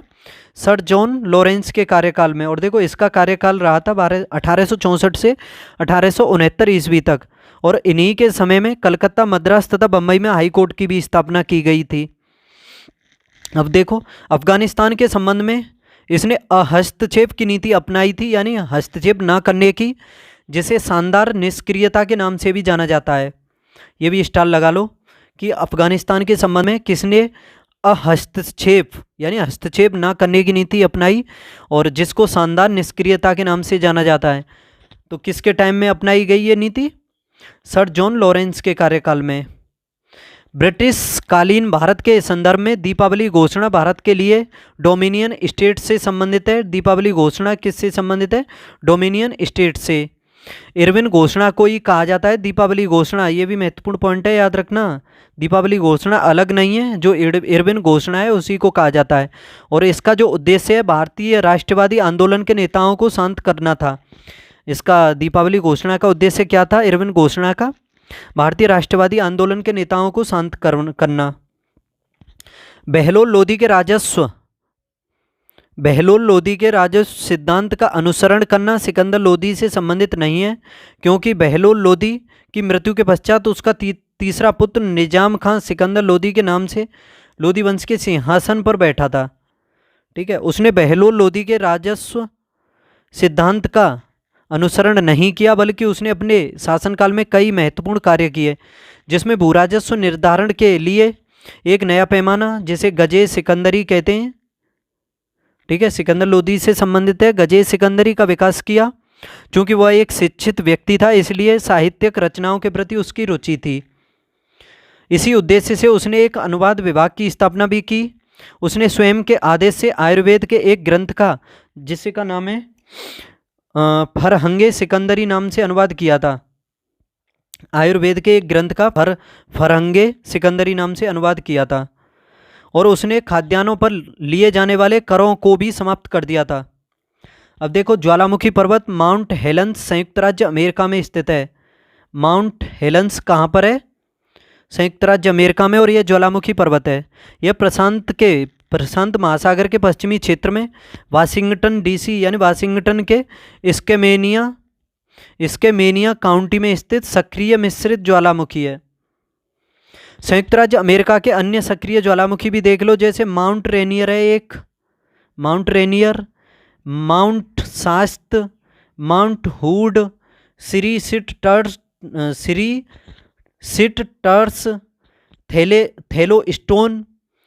थेलोस्टोन सुपर ज्वालामुखी, ये सभी हैं। ठीक है। उष्ण कटिबंधीय आर्द्र पर्णपाती वन प्रारूप में सागौन एक प्रभावी वृक्ष स्पीसीज है। उष्ण कटिबंधीय आर्द्र पर्णपाती वनों में सागौन जो है ये प्रभावी वृक्ष है। ठीक है। उष्ण कटिबंधीय आर्द्र पर्णपाती वन उन क्षेत्रों में पाए जाते हैं जहां पर जो वर्षा है वो 100 से 200 सेंटीमीटर तक होती है। ठीक है। उष्ण कटिबंधीय आर्द्र पर्णपाती वन किस क्षेत्र में पाए जाते हैं? जहां पर 100 से 200 सेंटीमीटर वर्षा होती है। और सागौन सदाबहार वृक्ष उस जगह पर पाए जाते हैं जहां पर वर्षा 200 सेंटीमीटर से अधिक होती है। सागौन यानी टोक, साल, शीशम, हुर्रा, महुआ, आंवला, सेमल, कुसुम एवं चंदन आदि प्रजातियों के वृक्ष इन वनों में पाए जाते हैं। सागौन यानी इसे टीक भी कह सकते हो, उष्णकटिबंधीय कठोर लकड़ी का वृक्ष है जिसे टेक्टोना यानी ग्रांडिस नाम से भी जाना जाता है। सागौन वृक्ष को ही क्या कहा जाता है? Tectona grandis. राष्ट्रीय वन नीति 1988 में देश के 1/3 क्षेत्र यानी 33% में वन अथवा वृक्षावरण होने की अनिवार्यता की नीति शामिल है। किस नीति से अनिवार्यता की ये नीति शामिल हो गई है? राष्ट्रीय वन नीति है 1988 की। इसके तहत देखा जाए तो 1/3 क्षेत्र यानी वनों का 33% वन और वृक्षावरण जो है अनिवार्य कर दिया गया है। भारत की पहली वन नीति भारत की जो पहली वन नीति है 1894 में आई थी, जिसमें वर्ष 1952 में पहला संशोधन किया गया। देखो, भारत की पहली वन नीति 1894 की है और इसमें पहला संशोधन 1952 में हुआ तथा वर्ष 1988 में इसमें दूसरा संशोधन हुआ। वन नीति 1988 का मुख्य उद्देश्य वनों का संरक्षण तथा विकास करना है। पृथ्वी के कुल भूमि क्षेत्र की अपनी अपनी प्रतिशतता के अवरोही क्रम में महाद्वीपों का अनुक्रम अफ्रीका, उत्तरी अमेरिका, दक्षिणी अमेरिका और यूरोप है। दोबारा देख लो इसे, पृथ्वी के कुल भूमि क्षेत्र की अपनी अपनी प्रतिशतता के अवरोही क्रम में महाद्वीपों का अनुक्रम अवरोही क्रम देखना है इसमें। तो देखो इसमें क्या है, सबसे बड़ा तो इसमें अफ्रीका, उसके बाद उत्तरी अमेरिका, फिर दक्षिण अमेरिका और यूरोप, ये 4 दिए होंगे। वैसे सबसे बड़ा एशिया महाद्वीप है। ठीक है। सबसे छोटा ऑस्ट्रेलिया है, वो दिए नहीं है, ये 4 दिए हैं, तो चारों में ही तुलना कराई है। पृथ्वी की सतह का 71% भाग जल से ढका हुआ है, शेष 29 भाग पर भूमि है। इस भूमि में क्रमानुसार सर्वाधिक भूमि प्रतिशत एशिया, अफ्रीका, उत्तरी अमेरिका, दक्षिणी अमेरिका, यूरोप तथा ऑस्ट्रेलिया के पास है। तो ये सभी महाद्वीप हैं, घटते क्रम में हैं। तिब्बत के पठार की समुद्र तल से औसत ऊंचाई है 4500 मीटर। तिब्बत का पठार हिमालय पर्वत श्रृंखला से लेकर तकलामकान जो रेगिस्तान है चीन में, उस तक फैला हुआ है और इसका अन्य नाम है चेंगवांग। तिब्बत के पठार का ही नाम है चेंगवांग, याद रखना। इसे दुनिया की छत के रूप में भी जाना जाता है, जिसका क्षेत्रफल है 2.5 मिलियन वर्ग किलोमीटर। ठीक है, 2.5 मिलियन वर्ग किलोमीटर है। दुनिया की छत के रूप में जाना जाता है तिब्बत के पठार को। रेविट घाटी यूएसए में अवस्थित है। रेविट घाटी ये भी देख लो कहाँ है, यूएसए में पड़ती है रेविट घाटी, याद रखना। इस क्षेत्र का उपयोग सामान्य तथा जीवाश्म विज्ञान, माउंटेन बाइकिंग आदि के लिए किया जाता है। बंगुस घाटी भारत के जम्मू कश्मीर प्रांत के कुपवाड़ा जिले में स्थित है। बंगुस घाटी कहाँ है? भारत के जम्मू कश्मीर प्रांत के कुपवाड़ा जिले में। दोबारा देखो इसको, रेविट घाटी यूएसए में पड़ती है। और इस क्षेत्र का उपयोग सामान्य तथा जीवाश्म विज्ञान, माउंटेन बाइकिंग आदि के लिए किया जाता है। बंगुस घाटी पड़ती है आपकी भारत के जम्मू कश्मीर प्रांत के कुपवाड़ा जिले में। कहाँ पर पड़ती है बंगुस घाटी? भारत के जम्मू कश्मीर का जो जम्मू कश्मीर का प्रांत है कुपवाड़ा, उसमें पड़ती है, वो जिला है, ठीक है। इसे कश्मीर में बोर्ड बंगस भी कहा जाता है। बंगुस घाटी को क्या कहा जाता है? कश्मीर में बोर्ड बंगस, ठीक है। हंटर घाटी ऑस्ट्रेलिया के न्यू कैसल क्षेत्र में पड़ती है। हंटर घाटी कहाँ पर है? ऑस्ट्रेलिया में। स्वात घाटी ये पाकिस्तान के पश्चिमी सीमांत प्रांत में पड़ती है। सीकांत प्रांत में, पश्चिमी सीकांत प्रांत में पड़ती है। स्वात घाटी पाकिस्तान में है, हंटर घाटी ऑस्ट्रेलिया में, और बोर्ड बंगस या फिर बंगुस घाटी भारत में, रैबिट घाटी यूएसए में। जून 2023 में जारी इंडिया रैंकिंग 2023 में उत्तर प्रदेश के बनारस हिंदू विश्वविद्यालय को 5वां स्थान प्राप्त हुआ। इस रैंकिंग में पहले स्थान पर भारतीय विज्ञान संस्थान बेंगलुरु को प्राप्त हुआ। उत्तर प्रदेश के अलीगढ़ मुस्लिम यूनिवर्सिटी को 9वां स्थान मिला। जवाहरलाल नेहरू विश्वविद्यालय को दूसरा स्थान प्राप्त हुआ दिल्ली के को। उत्तर प्रदेश द्वारा आरंभ की गई उत्तर प्रदेश मातृभूमि योजना का संबंध पंचायती राज मंत्रालय से है, ठीक है, स्टार लगा लो। उत्तर प्रदेश द्वारा आरंभ की गई उत्तर प्रदेश मातृभूमि योजना का संबंध किससे है? पंचायती राज मंत्रालय से। इस योजना के अंतर्गत विदेश में बसे प्रदेश के निवासी अब अपने पूर्वजों की याद में अपने पैतृक गांव में सामुदायिक केंद्र, बारात घर और अन्य निर्माण कार्य कर सकेंगे। इस योजना के क्रियान्वित करने वाली संस्था पंचायती राज विभाग है, जिससे राज्य में विकास कार्यों को गति मिलेगी। उत्तर प्रदेश राज्य की स्तरीय टीम ने सितंबर 2023 में ओडिशा में आयोजित जूनियर राष्ट्रीय हॉकी फुटबॉल चैंपियनशिप जीती है 2023 की। उत्तर प्रदेश की फुटबॉल टीम ने फाइनल मुकाबले में पश्चिम बंगाल को हराया, ठीक है। इस टूर्नामेंट में प्रदेश के निरंजन जंगसाई ने सबसे ज़्यादा 8 गोल किए। पश्चिम बंगाल की ओर से एकमात्र गोल तनवीर ने किया। उत्तर प्रदेश राज्य हर घर पेयजल पहुंचाने के मामले में शीर्ष पर है, स्टार लगा लो। उत्तर प्रदेश राज्य हर घर पेयजल पहुंचाने के मामले में शीर्ष पर है। जल जीवन मिशन के अनुसार उत्तर प्रदेश शेष राज्यों के मुकाबले में सबसे ऊपर है। उत्तर प्रदेश का बुलंदशहर संपूर्ण भारत में हर घर जल पहुंचाने के मामले में शीर्ष जिला है। कौन सा? बुलंदशहर। हर घर जल सुविधा पहुंचाने के संबंध में उत्तर प्रदेश के बरेली जिले को देश में तीसरा स्थान प्राप्त है। देश में तीसरा स्थान। भाग 14 के बारे में देखो। संविधान के भाग 14 में न्यायाधिकरण से संबंधित विषय वस्तु का उल्लेख किया गया है, जिसके अंतर्गत संघ लोक सेवा आयोग की संरचना, शक्ति एवं कार्यों का प्रावधान है। भाग 17 में राज्य भाषा से संबंधित उपबंध किए गए हैं, और भाग 18 में भारत के क्षेत्र के भीतर व्यापार, वाणिज्य और समागम की स्वतंत्रता दी गई है। संविधान के भाग 15 में निर्वाचन से संबंधित उपबंधों का वर्णन किया गया है। अनुच्छेद 324 से 329 ए तक 15 में कौन सा है? निर्वाचन से संबंधित प्रावधान है। भारतीय संविधान के अनुच्छेद 83 में संसद के सदनों की अवधि का वर्णन किया हुआ है, स्टार लगा लो। आर्टिकल 83 में संसद के सदनों की अवधि के बारे में। आर्टिकल 83 का 1 के अनुसार देखा जाए तो राज्यसभा एक स्थायी सदन है, अर्थात यह कभी भी विघटित नहीं होता है और यह निरंतर कार्य करता रहता है। राज्यसभा के सदस्यों का कार्यकाल अमेरिकी सीनेट के समान ही होता है। सीनेट के समान ही देखो, अमेरिकी सीनेट में भी 6 वर्ष का ही कार्यकाल होता है। राज्यसभा जो होता है भारत की संसद में उच्च सदन होता है, और अमेरिकी कांग्रेस में जो सीनेट होता है वो उच्च सदन होता है। अनुच्छेद 85 में संसद के सत्रावसान और विघटन का वर्णन किया हुआ है। इंपॉर्टेंट है, स्टार लगा लो। अनुच्छेद 85 में संसद के सत्रावसान और विघटन का वर्णन है। अनुच्छेद 86 ये देखो, अनुच्छेद 86 में देखो, राष्ट्रपति का सदनों को अभिभाषण और संदेश भेजने का अधिकार है। आर्टिकल 86 के अनुसार ही राष्ट्रपति सदनों को अभिभाषण और संदेश भेजता है, ठीक है। भारतीय संसद भारत का एक सर्वोच्च विधायी निकाय है। भारतीय संविधान के भाग 5 में अनुच्छेद 79 से 122 संसद के गठन, संरचना, सवधि यानी अवधि, अधिकारियों, प्रक्रियाओं, विशेषाधिकारों और शक्तियों से संबंधित है। भाग 5 में अनुच्छेद 79 से 122 तक।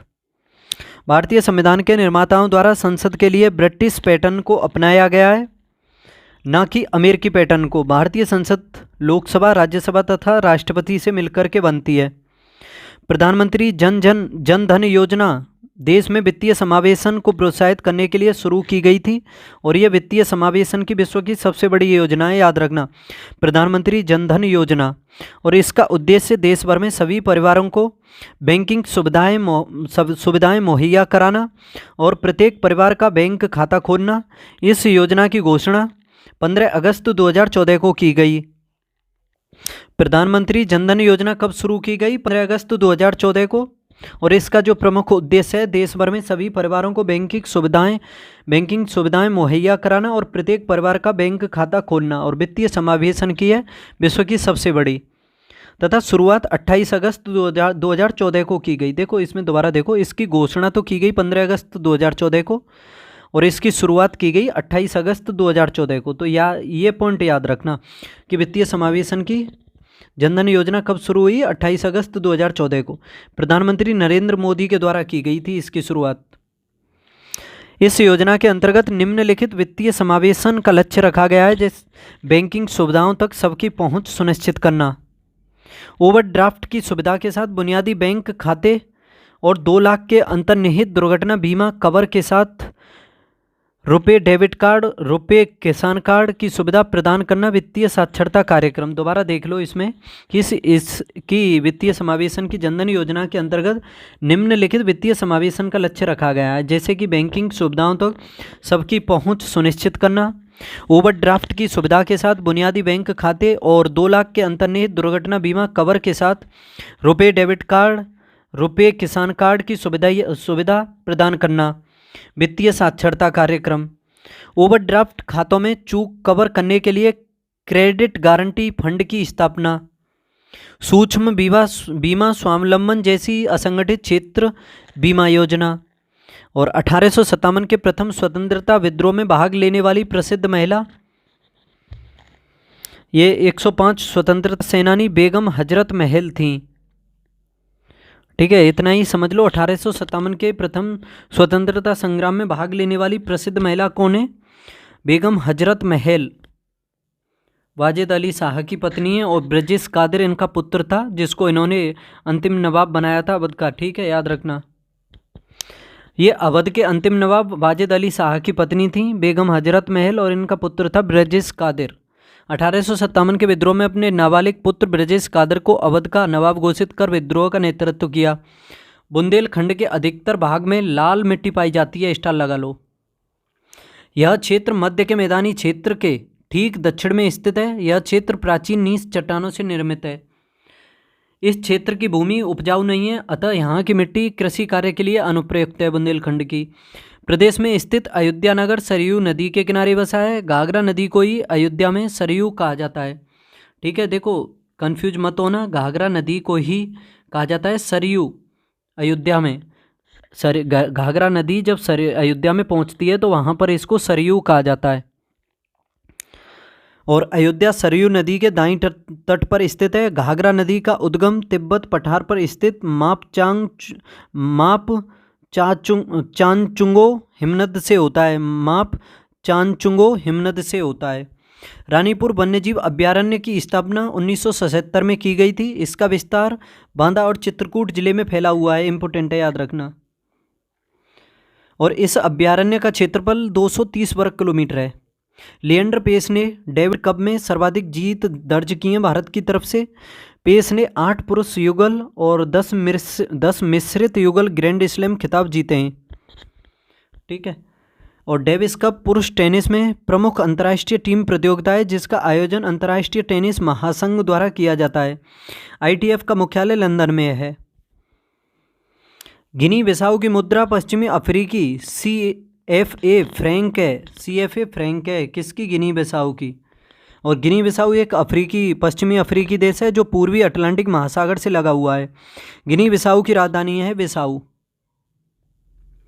भारत में रेडियो प्रसारण की शुरुआत मुंबई और कोलकाता से वर्ष 1927 में 2 निजी ट्रांसमीटरों से हुई थी। कब हुई थी भारत में रेडियो प्रसारण की शुरुआत? मुंबई और कोलकाता में 1927 में 2 निजी ट्रांसमीटरों से। वर्ष 1930 में इसका राष्ट्रीयकरण हुआ।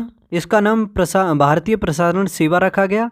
8 जून 1936 को इसका नाम बदल करके ऑल इंडिया रेडियो कर दिया गया। वर्ष 1957 में आकाशवाणी के नाम से जाने लगा ये। प्रत्येक वर्ष 21 अगस्त को विश्व नागरिक दिवस के रूप में मनाया जाता है और इसे पहली बार 1991 में मनाया गया।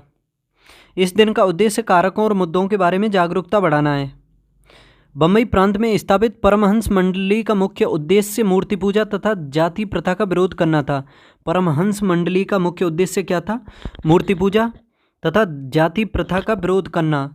परमहंस मंडली मुंबई प्रांत में। और पश्चिमी भारत के प्रथम धर्म सुधारक गोपाल हरि देशमुख थे, जिन्हें जनता लोक हितवादी कहती है। लोक हितवादी किसे कहा जाता है? धर्म सुधारक हैं गोपाल हरि देशमुख को। ब्रिटिश साम्राज्यवाद के दौरान भारत का आर्थिक अपवाह का सिद्धांत दादाभाई नौरोजी ने प्रस्तुत किया था और इन्होंने यह सिद्धांत अपने लेख इंडिया डेब्ट टू इंग्लैंड में प्रस्तुत किया था। इंडिया डेब्ट टू इंग्लैंड में 1892 से 1895 ईस्वी में Dadabhai Naoroji British House of Commons के सांसद चुने गए थे। स्टार लगा लो, 1892 से 95 तक। मौलवी उबैदुल्ला सिंधी सिल्क पेपर षड्यंत्र से संबंधित थे। किससे संबंधित थे? मौलवी अब्दुल्ला सिंधी जो थे ये सिल्क पेपर षड्यंत्र से संबंधित थे। ये खुदाई सेना से जुड़े हुए थे। इन्होंने कुछ गुप्त पत्र महमूद हसन को पीले सिल्क पर फारसी भाषा में लिखे थे जो अंग्रेज़ों के हाथ लग गए थे और यह योजना असफल हो गई। इतिहास में इस पूरे प्रकरण को सिल्क पेपर षड्यंत्र के बारे में के नाम से जाना जाता है। ठीक है। अखिल भारतीय अनुसूचित जाति महासंघ की स्थापना भीमराव अंबेडकर ने की थी। स्टार लगा लो इस पर। अखिल भारतीय अनुसूचित जाति महासंघ की स्थापना भीमराव अंबेडकर ने की। अंबेडकर ने अपना संपूर्ण जीवन जातिगत अत्याचार विरोधी संघर्ष को समर्पित कर दिया था। उन्होंने आजीवन श्रमिकों, किसानों और महिलाओं के अधिकारों का समर्थन भी किया था। ये स्वतंत्र भारत के प्रथम विधि तथा न्याय मंत्री भी थे। स्वतंत्र भारत के पहले प्रथम विधि और न्याय मंत्री। अमलैंड नगर प्रतिवेशी क्षेत्र कहा जाता है?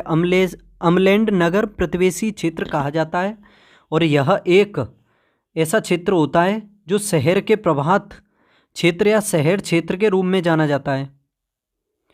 अमलैंड क्षेत्र शहर तथा गांव की मिश्रित सामाजिक आर्थिक विशेषताओं से युक्त होता है। अमलैंड क्षेत्र शहर तथा गांव की मिश्रित सामाजिक आर्थिक विशेषताओं से युक्त होता है। शहर से निकटता के कारण यह उस शहर की व्यापारिक गतिविधियों का मुख्य क्षेत्र है। क्रो मैग्नोन को बुद्धिमान मानव के निकटतम पूर्वज के रूप में स्वीकार किया गया है। क्रो मैग्नोन को बुद्धिमान मानव के निकटतम पूर्वज के रूप में स्वीकार किया गया है। क्रो मैग्नोन मानव के जीवाश्म फ्रांस के क्रो मैग्नोन नामक गुफाओं से मिले हैं। क्रो मैग्नोन मानव के जीवाश्म फ्रांस के क्रो मैग्नोन नामक गुफा से प्राप्त हुए। इसकी उत्पत्ति 30 से 50 हजार ईसा पूर्व में हुई थी। इन्हें निएंडरथल एवं वर्तमान मानव के बीच की कड़ी कहा जाता है। इन्हें होमो सेपियंस फोलिसिस भी कहा जाता है।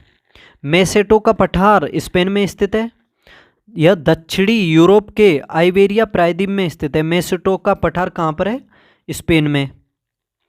कोलोरेडो पठार संयुक्त राज्य अमेरिका में स्थित है। एशिया माइनर पठार तथा अनातोलिया का पठार दोनों तुर्की में स्थित हैं। स्टार लगा लो, महत्वपूर्ण पॉइंट है। कोलोरेडो का पठार कहाँ है? संयुक्त राज्य अमेरिका में। एशिया माइनर और अनातोलिया का पठार है तुर्की में। देखो कोलोरेडो नदी भी बहती है, मैक्सिको यूएसए के बीच सीमा बनाती है। और ये पूछा गया था अभी जो हाल ही में 2023 में PCS का एग्जाम हुआ था उसमें। अब देखो विक्टोरिया झील भ्रंश घाटी में स्थित है। विक्टोरिया झील अफ्रीका महाद्वीप में और भ्रंश घाटी में अवस्थित है, याद रखना। यह अफ्रीका महाद्वीप के युगांडा, केन्या और तंजानिया की सीमा पर स्थित है। तीनों देशों के मध्य में स्थित है। विक्टोरिया झील अफ्रीका महाद्वीप की सबसे बड़ी है। युगांडा, केन्या और तंजानिया की सीमा पर स्थित है। नील नदी इसी विक्टोरिया झील से निकलती है। देखो नील नदी निकलती है। नील नदी संयुक्त रूप से वाइट नील और ब्लू नील से बनती है। आपको बताना है कि विक्टोरिया झील से कौन सी निकलती है, ब्लू नील निकलती है या वाइट नील निकलती है? किसी को पता हो तो कमेंट बॉक्स में बताना है इसके बारे में। ठीक है। असवान बांध भी है जो मिस्र में पड़ता है, वो इसी नदी पर स्थित है। मिस्र को नील नदी का वरदान कहा जाता है, याद रखना। देखो, विक्टोरिया झील अफ्रीका की मीठे पानी की सबसे बड़ी झील है तथा यह सुपीरियर झील के बाद विश्व की मीठे पानी की दूसरी सबसे बड़ी झील है। ठीक है, विश्व की दूसरे सबसे बड़ी मीठे पानी की झील कौन सी है? विक्टोरिया झील। खारी पानी की सबसे बड़ी झील कौन सी है विश्व की? देखो, मीठे पानी की दूसरी बड़ी झील है ये विक्टोरिया, मीठे पानी की सबसे बड़ी है सुपीरियर, खारे पानी की सबसे बड़ी है कैस्पियन सागर। समुद्र तल के निकट नदियों के अपरदन के कारण समप्राय मैदान का निर्माण होता है। स्टार लगा लो। समुद्र तल के निकट नदियों के अपरदन के कारण समप्राय मैदान का निर्माण होता है। विक्टोरिया झील का समुद्र तट 5180 वर्ग किलोमीटर यानी 2000 मील क्षेत्र में फैला हुआ है। विक्टोरिया झील का समुद्र तट कितना है? 5180 वर्ग किलोमीटर में फैला हुआ है और यह अविश्वसनीय रूप से विविध है। कागेरा नदी के डेल्टा पर 90 मीटर ऊंची चट्टानों और घने पपीरस दलदलों से लेकर चैनल के समतल और बंजर तटों से लेकर कविरोंडो की खाड़ी और विनम घाटी तक। देखो, विक्टोरिया झील द्वीपों के एक समूह के लिए प्रसिद्ध है जिसे सेसे द्वीप समूह के नाम से जाना जाता है। विक्टोरिया झील द्वीपों के एक समूह के लिए प्रसिद्ध है और जिसे सेसे द्वीप समूह के नाम से जाना जाता है। तो सेसे द्वीप समूह का संबंध कहाँ से है? विक्टोरिया झील से, याद रखना। और यह अविश्वसनीय द्वीप समूह है, 84 द्वीपों से बना हुआ है। कितने द्वीप हैं इसमें? सेसे द्वीप समूह में 84 द्वीप। और विक्टोरिया झील के उत्तर पश्चिमी भाग में स्थित है। विक्टोरिया झील के उत्तर पश्चिमी भाग में, जो युगांडा के अंतर्गत आता है, यानी सेसे द्वीप समूह किस में है? युगांडा देश में। विक्टोरिया झील की खोज जॉन हेनिंग स्पिनिके ने 1858 में अपनी यात्रा साथी रिचर्ड फ्रांसिस बर्नट के साथ की थी। नील नदी के स्रोत को खोजने की अपनी प्रसिद्ध खोज पर की थी। स्पेक ने इंग्लैंड की महारानी के नाम पर इसका नाम रखा था विक्टोरिया झील। किसके द्वारा रखा गया इसका नाम? देखो एक सेकंड। स्पेक ने इंग्लैंड की महारानी के नाम पर इसका नाम रखा था। स्टार लगा लो। विक्टोरिया झील, जो ब्रिटेन की महारानी है विक्टोरिया, उसी के नाम पर रखा गया स्पेक के द्वारा। अब ये देखो, समप्राय मैदान शब्द का प्रयोग सर्वप्रथम अमेरिकी भूगोलवेत्ता डेविस ने किया था। स्टार लगा लो इस पर भी। समप्राय मैदान शब्द का प्रयोग सर्वप्रथम अमेरिकी भूगोलवेत्ता डेविस ने किया। लोयस मैदान पवनों के अपरदन द्वारा निर्मित मैदान को कहते हैं। लोयस मैदान किसको कहते हैं? अपरदन द्वारा निर्मित मैदान को। चूना पत्थर वाली चट्टानों के क्षेत्र में भूमिगत जलक्रिया द्वारा निर्मित मैदान को कास्ट मैदान कहा जाता है। चूना पत्थर वाली चट्टानी क्षेत्र में भूमिगत जलक्रिया द्वारा निर्मित मैदान को कास्ट मैदान कहा जाता है। एपीकल्चर कृषि संबंधित गतिविधि का एक प्रकार है जिसमें मधु पालन किया जाता है। मधुमक्खी पालन को क्या कहा जाता है? एपीकल्चर। ठीक है, मधुमक्खी पालन को एपीकल्चर कहा जाता है। हाइड्रोपोनिक्स की खेती किससे संबंधित है? तो देखो, आधुनिक तकनीक है ये खेती की। इसमें हाइड्रो माने जल होता है, इसमें समझ सकते। हाइड्रो माने मृदा की जगह, इसमें जल का प्रयोग किया जाता है। हाइड्रोफोबिया का मतलब समझते होंगे आप, जल से डर लगना, तो उसी हिसाब से समझ सकते हो। हाइड्रोपोनिक्स जल में जो खेती की जाती है, यानी मृदा की जगह पर जल में खेती की जाती है। इसमें जल में पौधों का विकास किया जाता है। तथा पिसीकल्चर ये मत्स्य पालन से संबंधित है, पिसीकल्चर। और विटीकल्चर ये अंगूर की खेती से संबंधित है। पिसीकल्चर मछली पालन से, अंगूर की खेती से विटीकल्चर। हाइड्रोपोनिक्स जल में पौधे से संबंधित और एपीकल्चर मधुमक्खी पालन से। अब ये देखो, लेब्राडोर गर्त तथा सुपीरियर झील प्रदेश प्रमुख लौह अयस्क क्षेत्र हैं। स्टार लगा लो। लेब्राडोर गर्त तथा सुपीरियर झील प्रदेश जो हैं लौह अयस्क क्षेत्र हैं, जबकि कारागांडा बेसिन तथा पेना इन और कारागांडा ये कोयला क्षेत्र हैं। लेब्राडोर कनाडा के लोरेसियन पठार पर विस्तृत प्रमुख लौह अयस्क क्षेत्र है। लेब्राडोर पठार कहाँ पर है? लोरेसियन पठार है कनाडा में, उस क्षेत्र से संबंधित है जहाँ उच्च कोटि का लौह अयस्क पाया जाता है। सुपीरियर झील अमेरिका में उच्च ग्रेड के लौह अयस्क का प्रमुख उत्पादन क्षेत्र है। ध्यान आकर्षण प्रस्ताव को राज्यसभा के साथ साथ लोकसभा में प्रस्तुत किया जा सकता है। ठीक है, ध्यान आकर्षण प्रस्ताव को राज्यसभा के साथ साथ लोकसभा में भी प्रस्तुत किया जा सकता है। तो समझ सकते हो, ये दोनों सदनों में पेश किया जा सकता है। यह संसद में किसी सदस्य द्वारा तत्काल सार्वजनिक महत्व के मामलों पर एक मंत्री का ध्यान आकर्षित करने तथा उस मामले पर एक आधिकारिक जवाब हेतु प्रस्तुत किया जाता है। निंदा प्रस्ताव, स्थगन प्रस्ताव तथा स्थगन प्रस्ताव लोकसभा में प्रस्तुत किए जाते हैं। स्टार लगा लो। निंदा प्रस्ताव, स्थगन प्रस्ताव तथा स्थगन प्रस्ताव तथा हाँ ये दोनों ही हो गए। कहाँ पर पेश किए जाते हैं? लोकसभा में। 1773 के रेगुलेटिंग एक्ट के द्वारा पहली बार कंपनी के राजनीतिक एवं प्रशासनिक कार्यों को मान्यता मिली थी। स्टार लगा लो इस पर भी। 1773 के रेगुलेटिंग एक्ट के द्वारा पहली बार कंपनी के राजनीतिक एवं प्रशासनिक कार्यों को मान्यता मिली। इस एक्ट के माध्यम से भारत में कंपनी शासन हेतु पहली बार लिखित संविधान प्रस्तुत किया गया। तो देखो पूछा जा सकता है कि किस एक्ट के माध्यम से भारत में कंपनी शासन के लिए पहली बार लिखित संविधान प्रस्तुत किया गया? तो 1773 के रेगुलेटिंग एक्ट के द्वारा, याद रखना। इसके तहत कोलकाता में एक सुप्रीम कोर्ट की स्थापना की गई 1774 में, जिसके प्राधिकरण में बंगाल, बिहार एवं उड़ीसा के क्षेत्र शामिल थे। इस न्यायालय के प्रमुख मुख्य न्यायाधीश सर एलिजा एम्पे थे। नागरिकता से संबंधित उपबंध को एक साधारण बहुमत से संशोधित किया जा सकता है। डबल स्टार का क्वेश्चन है ये। नागरिकता से संबंधित उपबंध को एक साधारण बहुमत से संशोधित किया जा सकता है। भारतीय संविधान के अनुच्छेद 368 के अंतर्गत संविधान संशोधन का उपबंध है। ठीक है, 368 में संविधान संशोधन का उपबंध है। कहाँ से लिया गया है? दक्षिण अफ्रीका से। साधारण बहुमत से संविधान संशोधन का आशय सदन में उपस्थित और मतदान करने वाले आधे से अधिक सदस्यों के बहुमत से होता है। दोबारा देख लो, साधारण बहुमत से संविधान संशोधन का आशय क्या होता है? सदन में उपस्थित और मतदान करने वाले आधे से अधिक सदस्यों के बहुमत से होता है। यानी ये समझ सकते हो, सदस्य जो उपस्थित हैं और मतदान करने वाले हैं उनका आधा हो, और आधे से फिर एक और जोड़ दो, ये समझ लो 50% से आधे से अधिक। इस संशोधन को अनुच्छेद 368 के अर्थों में संविधान संशोधन नहीं माना जाता है। ठीक है। भारत में जिला न्यायाधीशों की नियुक्ति संबंधित राज्य के राज्यपाल द्वारा की जाती है। भारत में जिला न्यायाधीशों की नियुक्ति किसके द्वारा? राज्य के राज्यपाल द्वारा की जाती है। राज्यपाल द्वारा जिला न्यायाधीशों की नियुक्ति में उच्च न्यायालय से परामर्श किया जाता है। ये भी पॉइंट है। किससे परामर्श किया जाता है? उच्च न्यायालय से परामर्श किया जाता है। इसमें देखो, इसमें अच्छे से ध्यान रखना कि जिला न्यायाधीशों की नियुक्ति की जाती है राज्यपाल के द्वारा, और इसमें राज्यपाल को सलाह यानी परामर्श कौन देता है? जो उच्च न्यायालय होता है वो सलाह देता है इसमें। ठीक है, महत्वपूर्ण पॉइंट है इसमें ये। और देखो, इसमें इसकी नियुक्ति के लिए समझ लो कि कोई व्यक्ति जो राज्य की न्यायिक सेवा में पहले से ही है, या जो व्यक्ति जब वह कम से कम 7 वर्षों तक अधिवक्ता या प्लीडर रहा हो, उसकी नियुक्ति के लिए उच्च न्यायालय ने सिफारिश की है।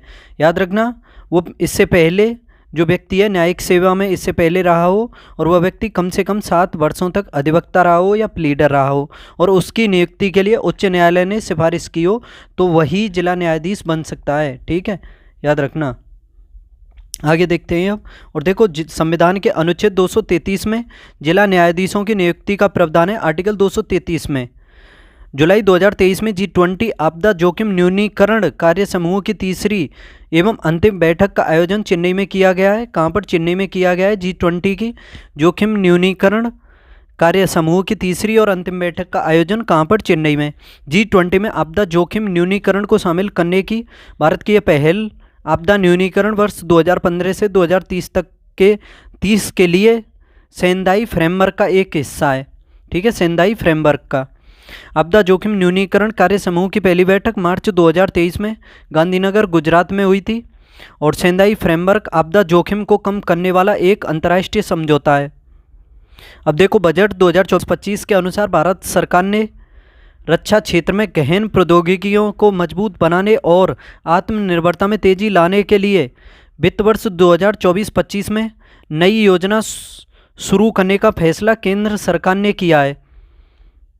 अब देखो, वैदिक काल में गाय को अगन्य, ना मानने वाला योग्य, ना मारे जाने योग्य माना है।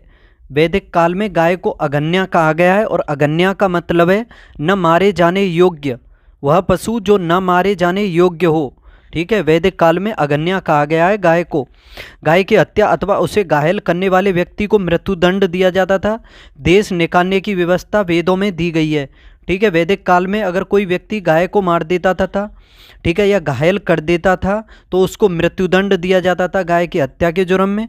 और अगर कोई घायल कर देता था तो उसके जुर्म में उसको देश से निकाल दिया जाता था। ठीक है। अब देखो, महाबलाधिकृत एक गुप्तकालीन पदाधिकारी होता था जो साम्राज्य की सेना का सेनापति होता था।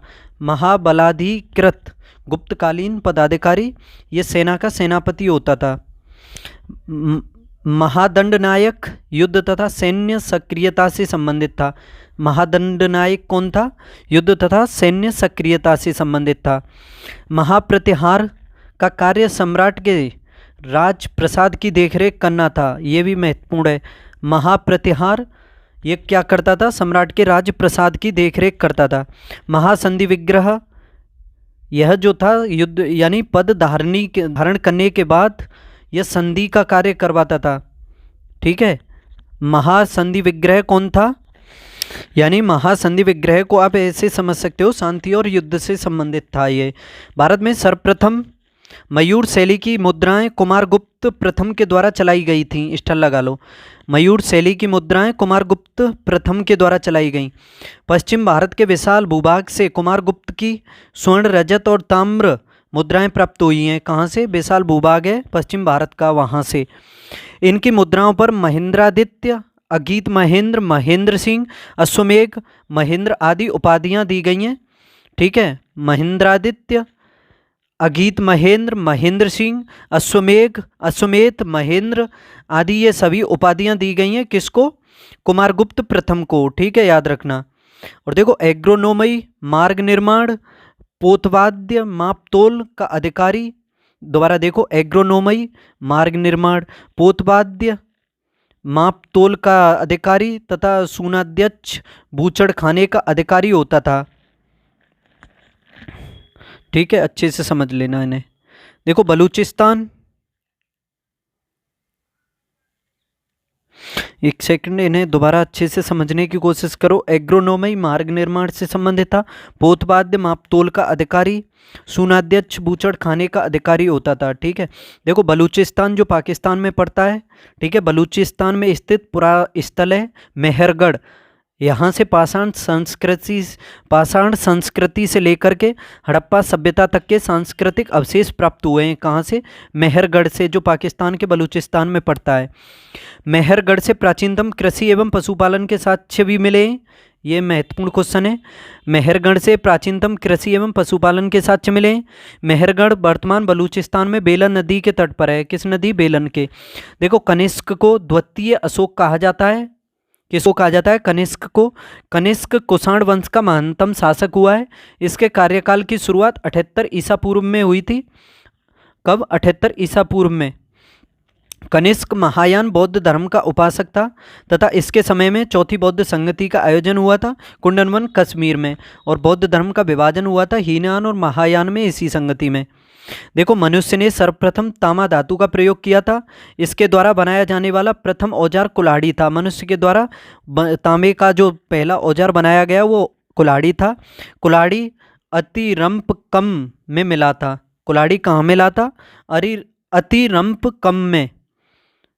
ठीक है। लगभग 5 सहस्राब्दियों तक तांबा मनुष्य के लिए ज्ञात एकमात्र धातु था। तांबे का इस्तेमाल सर्वप्रथम मनुष्य ने 10,000 वर्षों पहले किया था। और देखो, भारत में उष्णकटिबंधीय सदाबहार वन वहीं पाए जाते हैं जहां पर वर्षा 200 सेंटीमीटर से अधिक होती है। मैंने बताया सदाबहार वन कहाँ पाए जाएंगे?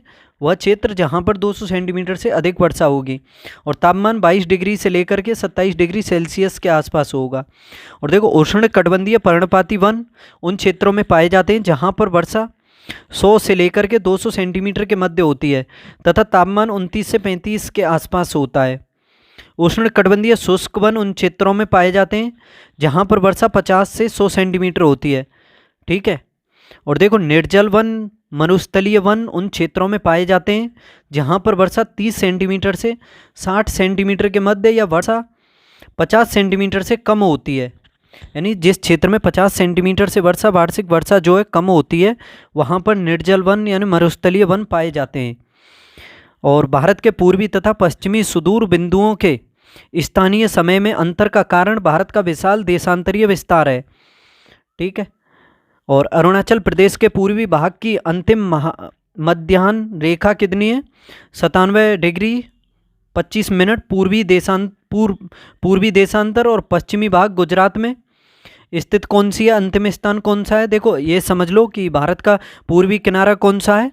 अरुणाचल प्रदेश में है 97 डिग्री 25 मिनट। और गुजरात में कौन सा है?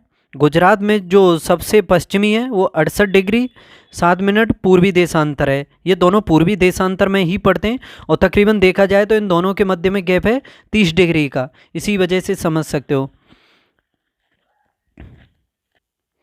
आगे देखो 1 डिग्री का मान 4 मिनट होता है। देखो अगर आप 1 डिग्री देशांतर चलोगे तो समझ लेना 4 मिनट का टाइम बढ़ जाएगा या घट जाएगा। ठीक है, उसी हिसाब से दोनों साइड, यानी पश्चिम की साइड जाओगे तो 4 मिनट कम हो जाएगा, पूर्व की साइड जाओगे तो बढ़ जाएगा, उस हिसाब से समझ सकते हो। देखो पूर्व पश्चिम के बीच 2 घंटे का अंतराल, पूर्व पश्चिम के बीच 2 घंटे का समय अंतराल है।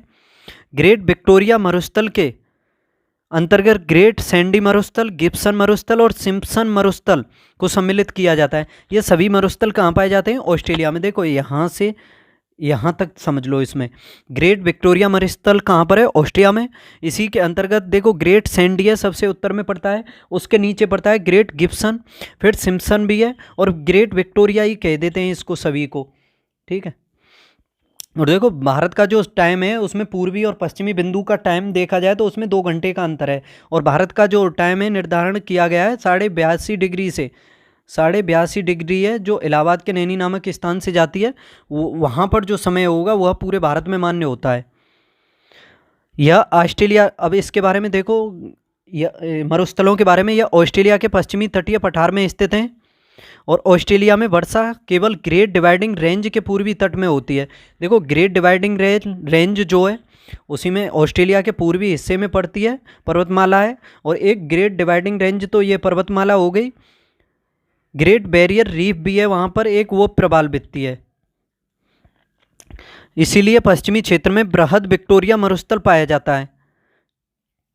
ठीक है, क्योंकि जब वो मानसूनी हवाएं जो आती हैं वो ग्रेट डिवाइडिंग रेंज से टकरा करके उसी क्षेत्र में वर्षा करती हैं और जो उसकी दूसरी साइड का क्षेत्र है वो वृष्टि छाया क्षेत्र बन जाता है। तो समझ सकते हो मानसूनी हवाएं उस साइड में जा नहीं पाती हैं और फिर समुद्र से दूरी भी है अधिक। और ये देखो काली मिर्च की उपज के लिए उष्ण और आर्द्र जलवायु की आवश्यकता होती है। काली मिर्च की उपज के लिए उष्ण और आर्द्र जलवायु की आवश्यकता होती है, स्टार लगा लो। आगे देखो इसके लिए 200 सेंटीमीटर की वार्षिक वर्षा भी आवश्यक होती है। काली मिर्च के लिए कितनी वार्षिक वर्षा? 200 सेंटीमीटर वार्षिक। और काली मिर्च की खेती के लिए वार्षिक तापांतर जो है 15 डिग्री सेल्सियस न्यूनतम होना चाहिए और अधिकतम कितना होना चाहिए? 30 डिग्री सेल्सियस। यानी काली मिर्च के लिए जो टेम्परेचर कम से कम तो 15 डिग्री और अधिकतम 30 डिग्री सेल्सियस। भारत के केरल राज्य में ये सारी विशेषताएं पाई जाती हैं, अतः वहीं पर काली मिर्च की व्यापक खेती की जाती है। तो भारत में काली मिर्च कहाँ पर की जाती है सबसे ज़्यादा? केरल में। कश्मीर की घाटी ग्रीवाखंड वलन का उदाहरण है। कश्मीर की घाटी जो है ग्रीवाखंड वलन का उदाहरण है। देखो ग्रीवाखंड वलन को नापे भी कहा जाता है, स्टार लगा लो इस पर। देखो ग्रीवाखंड वलन को क्या कहा जाता है? नापे भी कहा जाता है। देखो जब वलन की दोनों भुजाएं अदा से टूटकर एक दूसरे के ऊपर चढ़ जाती हैं तथा चट्टानों की परतों का एक हिस्सा खिसक कर दूर चला जाता है, तब इसे ग्रीवाखंड वलन कहा जाता है। ठीक है, दोबारा समझ लो, जब वलन की दोनों भुजाएं अदा से टूट करके एक दूसरे के ऊपर चढ़ जाती हैं तथा चट्टान की परतों का एक हिस्सा खिसक कर दूर चला जाता है, तब इसे ग्रीवाखंड वलन कहा जाता है। इस प्रकार का वलन हिमालय या आल्प्स में पाया जाता है। किसमें? हिमालय या आल्प्स में। HDFC बैंक ने आई वॉच बैंकिंग परियोजना शुरू की है। किसने? HDFC बैंक ने। आई वॉच एक मोबाइल ऐप है जिसे अप्रैल 2015 में HDFC बैंक द्वारा लॉन्च किया गया था, जो एप्पल वॉच पर उपलब्ध है। उत्तर प्रदेश जनसंख्या नीति 2021 से 31 के अनुसार राज्य में वर्ष 2026 तक प्रजनन दर 2.1 तक लाने का लक्ष्य रखा गया है। कब तक? 2026 तक प्रजनन दर का लक्ष्य कितना है? 2.1 तक लाने का। ठीक है, याद रखना। और प्रजनन दर को 2030 तक कितना करना है? 1.7। ये भी स्टार लगाने वाला है। देखो 2026 तक तो 2.1 का लक्ष्य है और 2030 तक 1.7 का लक्ष्य है। वर्तमान समय में देखा जाए तो प्रति हजार आबादी पर कुल प्रजनन दर कितनी है? 2.7 है। वर्तमान में 2.7 है, जो 2026 तक 2.1 का लक्ष्य है, 2030 तक 1.7 का। ब्रिटिश शासन के दौरान प्रदेश में भूमि पंजीकरण लेखपाल के द्वारा किया जाता था। लेखपाल के पास संपूर्ण भूमि का ब्यौरा होता था, इसलिए उन्हें यह काम सौंपा जाता था। ठीक है, देखो भूमि के क्रय विक्रय के पश्चात भूमि में दाखिल खारिज की पूर्ण प्रक्रिया लेखपाल द्वारा ही संपन्न की जाती है। क्रय विक्रय के पश्चात भूमि में जो दाखिल खारिज की प्रक्रिया होती है उसको पूरी कौन करता है? लेखपाल ही। देखो बौद्ध ग्रंथ अंगुत्तर निकाय और जैन ग्रंथ भगवती सूत्र, इन दोनों ग्रंथों में 16 महाजनपदों का उल्लेख मिलता है, याद रखना। बौद्ध धर्म का ग्रंथ है अंगुत्तर निकाय और जैन ग्रंथ है भगवती सूत्र। तो 16 महाजनपद जो हैं इन दोनों में अलग अलग मिलता है उल्लेख 16 महाजनपदों का। देखो कुछ प्रमुख जनपद और उनकी राजधानियों के नाम हैं जो आपके सामने हैं, ये भी देख लो। जैसे सूरसेन जनपद है, इसकी राजधानी है मथुरा। मल्ल महाजनपद, इसकी राजधानी कुशीनगर। काशी महाजनपद, इसकी वाराणसी। अंग की चंपा, मगध की गिरिव्रज, वज्जी की मिथिला और वैशाली, और चेदी की सुक्तिमती, और आपकी मत्स्य विराट, अस्मक पांड्या, और अवंती की उज्जैनी, गांधार की तक्षशिला, और आपकी कंबोज की राजधानी राजापुर। तो इन सभी को याद कर लेना। देखो कुछ देखो मथुरा, सूरसेन की राजधानी मथुरा है। मल्ल कुशीनगर के मल्ल, कुश्ती कौन लड़ते हैं? मल्ल। तो उस हिसाब से याद कर सकते हो इसकी राजधानी। मल्ल क्या लड़ते हैं? कुश्ती। तो इसकी राजधानी होगी मल्ल की राजधानी कुशीनगर। काशी वाराणसी समझ गए होंगे। वाराणसी नदी कहाँ से? वाराणसी का ही नाम काशी है, उस हिसाब से गंगा नदी। ठीक है, और देखो अंग को कैसे याद करते हो? चंपा आंगन में नाचती है, तो उस हिसाब से ये ट्रिक उस हिसाब से यूज कर सकते हो। मगध की पहली राजधानी गिरिव्रज बनी थी, तो उस हिसाब से देख सकते हो। ठीक है, वज्जी मिथिला और वैशाली, ये भी ठीक है। चेदी सुक्तिमती। मत्स्य यानी मछली काफ़ी, जैसे व्हेल मछली होती हैं काफ़ी बड़ी बड़ी, यानी विराट हो जाती हैं मछलियाँ, तो उस हिसाब से। अस्मक, इसकी पांड्या। अवंती उज्जैन, ये भी ठीक है। गांधार ये अफगानिस्तान की तरफ है। तक्षशिला गांधार देखो गांधार कला जो शैली हुई थी ये अफगानिस्तान से ही संबंधित है, उसी साइड से। तो तक्षशिला यूनिवर्सिटी भी है वहीं पर, विश्वविद्यालय विश्व का सबसे पुराना। तो गांधार की राजधानी क्या हो गई? तक्षशिला। कंबोज राजापुर, तो किसी तरह से याद कर सकते हो आप इन्हें। देखो दोस्तों थोड़े क्वेश्चन हो रहे हैं 5-10 मिनट के, तो इसी तरह से देखते रहना। काफ़ी यूजफुल क्लासें होंगी आप सभी के लिए, ये इसी प्रकार से आती रहेंगी जब तक एग्ज़ाम होगा। और भी अच्छे लेवल के क्वेश्चन आएंगे, पर आप सभी से कहूँगा आप तो इसमें इस क्लास को प्यार देते रहना, और अगर अच्छी लगे तो लाइक शेयर भी करना, और देखो चैनल को सब्सक्राइब जरूर करना। अगर आपको थोड़ा बहुत भी इस क्लास से फ़ायदा हो तो ये आपका फ़र्ज भी है कि चैनल को सब्सक्राइब करो, क्योंकि आपकी वजह से मुझे आप इतना करोगे तो मैं भी मोटिवेट होऊंगा आपके लिए, और अच्छी से अच्छी वीडियो लाऊंगा। समझ रहे हो ना मैं क्या कह रहा हूँ? ठीक है, तो अब देख लो आगे कहाँ थे हम। यूरोप महाद्वीप का अधिकांश क्षेत्र समुद्री समकारी प्रभाव का अनुभव करता है। यूरोप महाद्वीप का अधिकांश क्षेत्र समुद्री समकारी प्रभाव का अनुभव करता है। इसका प्रमुख कारण यूरोप महाद्वीप के आंतरिक भाग में समुद्र का विस्तार होना है। दोबारा देखो इसे, यूरोप महाद्वीप का अधिकांश क्षेत्र समुद्री समकारी प्रभाव का अनुभव करता है, और इसका प्रमुख कारण यूरोप महाद्वीप के आंतरिक भाग में समुद्र का विस्तार होना है। आगे देखो, यूरोप अधिकांश भाग भूमध्य सागरीय जलवायु प्रदेश में स्थित है, जिसके कारण यहाँ पर समुद्री समकारी प्रभाव अधिक रहता है। किस वजह से? यूरोप अधिकांश भाग कहाँ है? भूमध्य सागरीय जलवायु प्रदेश में है, और इसी की वजह से यहाँ पर समुद्री समकारी प्रभाव अधिक रहता है। ठीक है, यूरोप महाद्वीप 3 तरफ से समुद्रों से घिरा हुआ है, जिसके कारण यहाँ की जलवायु मृदु होती है। और ब्राज़ील में कहवा के जो बागान हैं उन्हें फेजेंडा कहा जाता है, ये भी स्टार लगा लो। ब्राज़ील में कहवा के बागानों को फेजेंडा कहा जाता है। अर्जेंटीना के पंपास घास के मैदान हैं। अर्जेंटीना में घास के मैदान कौन से हैं? अर्जेंटीना में घास के मैदानों को पम्पास कहा जाता है। देखो मरीज जब हॉस्पिटल में एडमिट होता है, उसकी स्थिति खराब होती है, तो कहते हैं ना जैसे कि उसे अर्जेंट इमरजेंसी में ले जाते हैं, तो उसे अर्जेंट पंप की आवश्यकता होती है। अर्जेंट पंप से समझ रहे होंगे। पम्पास घास के मैदान कहाँ पर है? अर्जेंटीना में। और देखो घास के मैदानों को ग्रान चाको कहा जाता है। अर्जेंटीना में पम्पास घास के मैदानों को क्या कहा जाता है? ग्रान चाको। ये भी स्टार लगा लो इस पर। और देखो इसके अलावा और बता दूं, प्रेरी घास के मैदान यूएसए में पाए जाते हैं, स्टेपी यूरेशिया क्षेत्र में पाए जाते हैं, और वेल्स पाए जाते हैं दक्षिण अफ्रीका में। और आपका डाउन्स पर्थ में, यानी पर्थ की तेज काफ़ी पिचें हैं तो बाउंस लेती हैं, उसी हिसाब से बाउंस डाउन्स ऑस्ट्रेलिया में पाए जाएंगे। ठीक है। कैंटरबरी कहाँ पाए जाते हैं ये आपको बताना है। देखो हंगरी में पूछताछ पाए जाते हैं। कैंटरबरी शायद न्यूजीलैंड क्षेत्र में पाए जाते हैं। ठीक है। और देखो अब इसमें नर्मदा नदी अपने मुहाने पर एस्चुरी का निर्माण करती है, ना कि डेल्टा का, और ये भ्रंश घाटी से होकर के बहती है। नर्मदा और ताप्ती दोनों एस्चुरी का निर्माण करती हैं, डेल्टा का निर्माण नहीं करती हैं। कोई बता सकता है ये डेल्टा का निर्माण क्यों नहीं करती हैं और एस्चुरी का निर्माण क्यों करती हैं? अगर किसी को इसके बारे में जानकारी हो, क्यों नहीं करती हैं और क्यों एस्चुरी का निर्माण करती हैं, तो इसके बारे में आप थोड़ा बहुत लिख करके कमेंट बॉक्स में भेज सकते हो, अगर किसी को इसके बारे में जानकारी हो तो। कोई जानता हो तो देखता हूँ मैं किसको पता है। अब आगे देखो, पश्चिम की ओर बहने वाली नदियाँ डेल्टा का निर्माण नहीं करती हैं, क्योंकि पश्चिम की ओर बहने वाली नदियाँ जैसे नर्मदा, तापी, पेरियार आदि संकरी दरार वाली घाटियों यानी भ्रंशों से गुजरती हैं, और इसलिए इनकी गति तेज होती है, जिस कारण ये डेल्टा का निर्माण नहीं कर सकती हैं। तो देखो ये आपके सामने यही आ गया। और क्या बताओगे तुम? देख लो, इनकी गति तेज होती है जिस वजह से डेल्टा का निर्माण नहीं करती हैं। समझ गए? अब देखो, हम ताजमहल में भारतीय, ईरानी और मध्य एशियाई वास्तुकला का पहला संतुलित समन्वय देखते हैं। ताजमहल में भारतीय, ईरानी और मध्य एशियाई वास्तुकला का संतुलित समन्वय देखते हैं, यानी इन तीनों वास्तुकला जो हैं ताजमहल में देखने को मिलती हैं। ताजमहल का निर्माण पूरे भारत और एशियाई की सामग्रियों का उपयोग करके किया गया था। ठीक है। और यह मुगल वास्तुकार उस्ताद अहमद लाहौरी की उत्कृष्ट कृति है।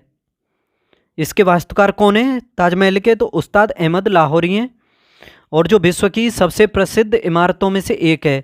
एतमादुद्दौला का मकबरा जो है नूरजहां ने अपने पिता मिर्जा गियास बेग की याद में 1622 से 28 के बीच बनाया था।